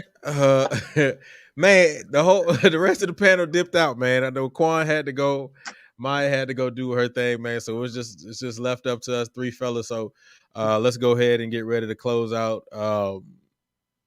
Let's go ahead and do it. Rick, Any final thoughts? Anything you got for the culture, bro? Yeah, I gave y'all a couple music tips for today. Go check out y'all. Robert Glasper has that Black Radio 3 album coming out soon. That thing's gonna be fire. It's 3 tracks up already, so go listen to those. That new Moonchild album, I think, is gonna be legit. They dropped that new track with Layla Hathaway, so it's a lot of good music out there. Somebody bought up Cleo Soul. If you haven't heard Cleo Soul's music, she's super dope. But listen to the first album. She's like this light-skinned lady on the album cover. Listen to that one. I don't like the new one. The new one didn't do nothing for me. One thing I do want to bring up, and I'm sure we'll get the advertisement as we get closer, but huge announcement that I'm super proud of for all the detractors to say, what are we doing? What are y'all doing to better band culture? One of the projects I've been working on for years came to fruition this year. We had our first HBCU style sponsored band competition with U.S. bands, the biggest marching band circuit in the country. And it was just announced. I've been keeping it under wraps for a while because we've been working on it, but it has expanded. We're moving from 1 show into 4, and it's going to be bigger and bigger every year, ultimately culminating, y'all, hopefully in a faction of the biggest marching band circuit in the country for our bands, judged by us, treated fairly by us, looked at for the art that it is by us. That is what we are doing to make our lives better. So I want to thank Blue Devils Entertainment out there in California. They now own U.S. Bands. U.S. Bands was started by YA with the Corps I marched in, the cadets. And Eric, my good friend Eric Prince, man, mentor, good friend Eric Prince. He was 06. The catalyst for really getting this thing over the edge with his employment with them and Catalyst. his effort, right? Yeah, for everything. So at the end of the day, thank you to those organizations. And y'all just be looking out for big things, man. We want to put our money and our efforts where our mouth is. You know, we don't want to just sit on this show and actually try to change the lives of our people. So be on the lookout. We do have 4 locations across the country: Houston, Virginia. It's like 4. I can't think of them off the top of my head, but 4 locations. Look it up if you want. You can reach out to us for more information. But if you want to bring your band and get fair adjudication where you don't have to learn the style of another group that you will never do other than the day when you got to get assessed, then this is the organization for you. It's the same type of thing, quality judges, but for people that know what we do, understand what we do, and love what we do. So, yeah, man, that's really it. Support Black. Okay. All right, Chief. Any final thoughts? Anything you got for the culture? Oh man, I have to rewind and say something about. As we talk about all the things we're talking about now, man. Just shout out to the band, to all 3 of us, our band directors, that allowed to give us the foundational principles to be able to have an understanding and to be able to, have the opportunities we've had in our lives, to be able to teach us and give us that inspiration to even want to do this as in our careers. Because if it wasn't for our directors, then we probably wouldn't be doing this. You know what I mean?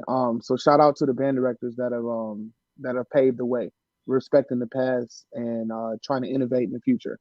And I wanted to just give a special, shout out to all the band directors out there that are dealing with the struggles of students that may be leaving their programs because of COVID or because they're just not interested, and just dealing with the grind, specifically those small towns, those areas where band is maybe not as popular, and just stay motivated, man, because even if it's just a few kids, man, you're shaping lives, and those kids that are there, they know other kids are not there, so they're there because you're there, and they appreciate you, and just continue to go hard with them, man, because we are very, very needed in our communities, being Black men, Black educators, we are needed, man, and so it's important for us to continue to support each other, and these type of platforms are important for that. So continue to support us as we can support you. All right. There's a couple things that I want to say. One, I definitely want to give some more love and shout out to my brother Rick and my brother Eric and U.S. Bands, man, for definitely doing this thing. I am massively excited, especially as a Texas educator who has been on the circuit and who's been in the UIL competitions and seen a lot of those things that have happened. I think this is a beautiful thing. Yeah, there are a lot of different, competitions out there.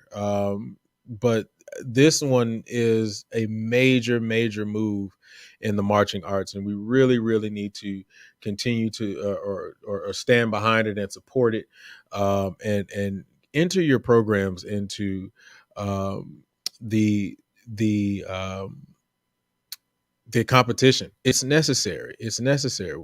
We're talking about move the culture forward. That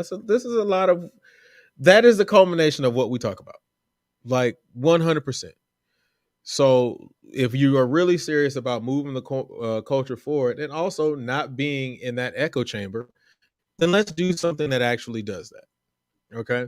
So that's the first thing. The second thing, I don't know if he's still doing it or not. I know Quan was having the popcorn sale with his kids, and I know I bought me some popcorn. I am waiting for them bad boys to show up. I just got the UPS notification. I'm waiting. Yeah, I got it. I think it was yesterday. So I don't know if he's still promoting it or not. I don't want to go and put it back out there if he's not. But if he is, then we'll make sure that we put that up for next week. Also, I know a lot of you guys stopped by for the Dr. Sanford.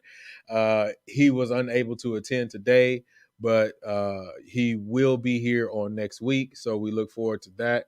I'm really excited on that.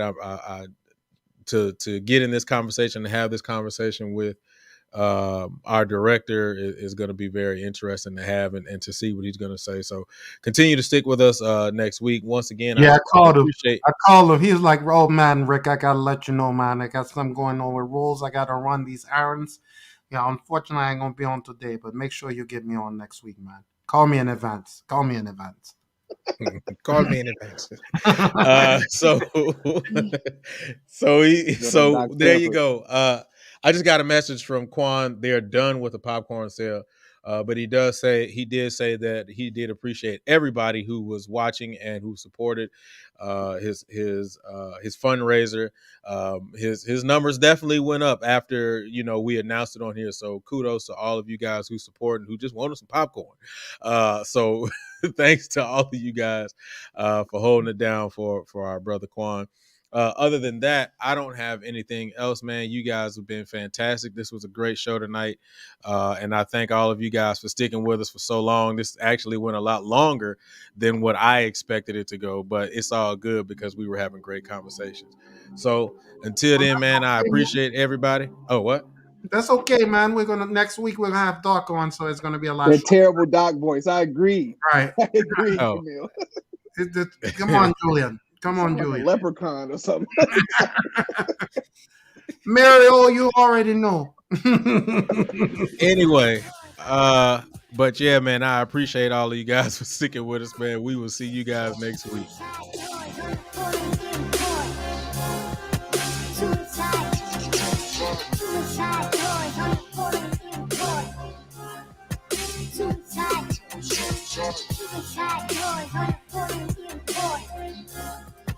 Too tight.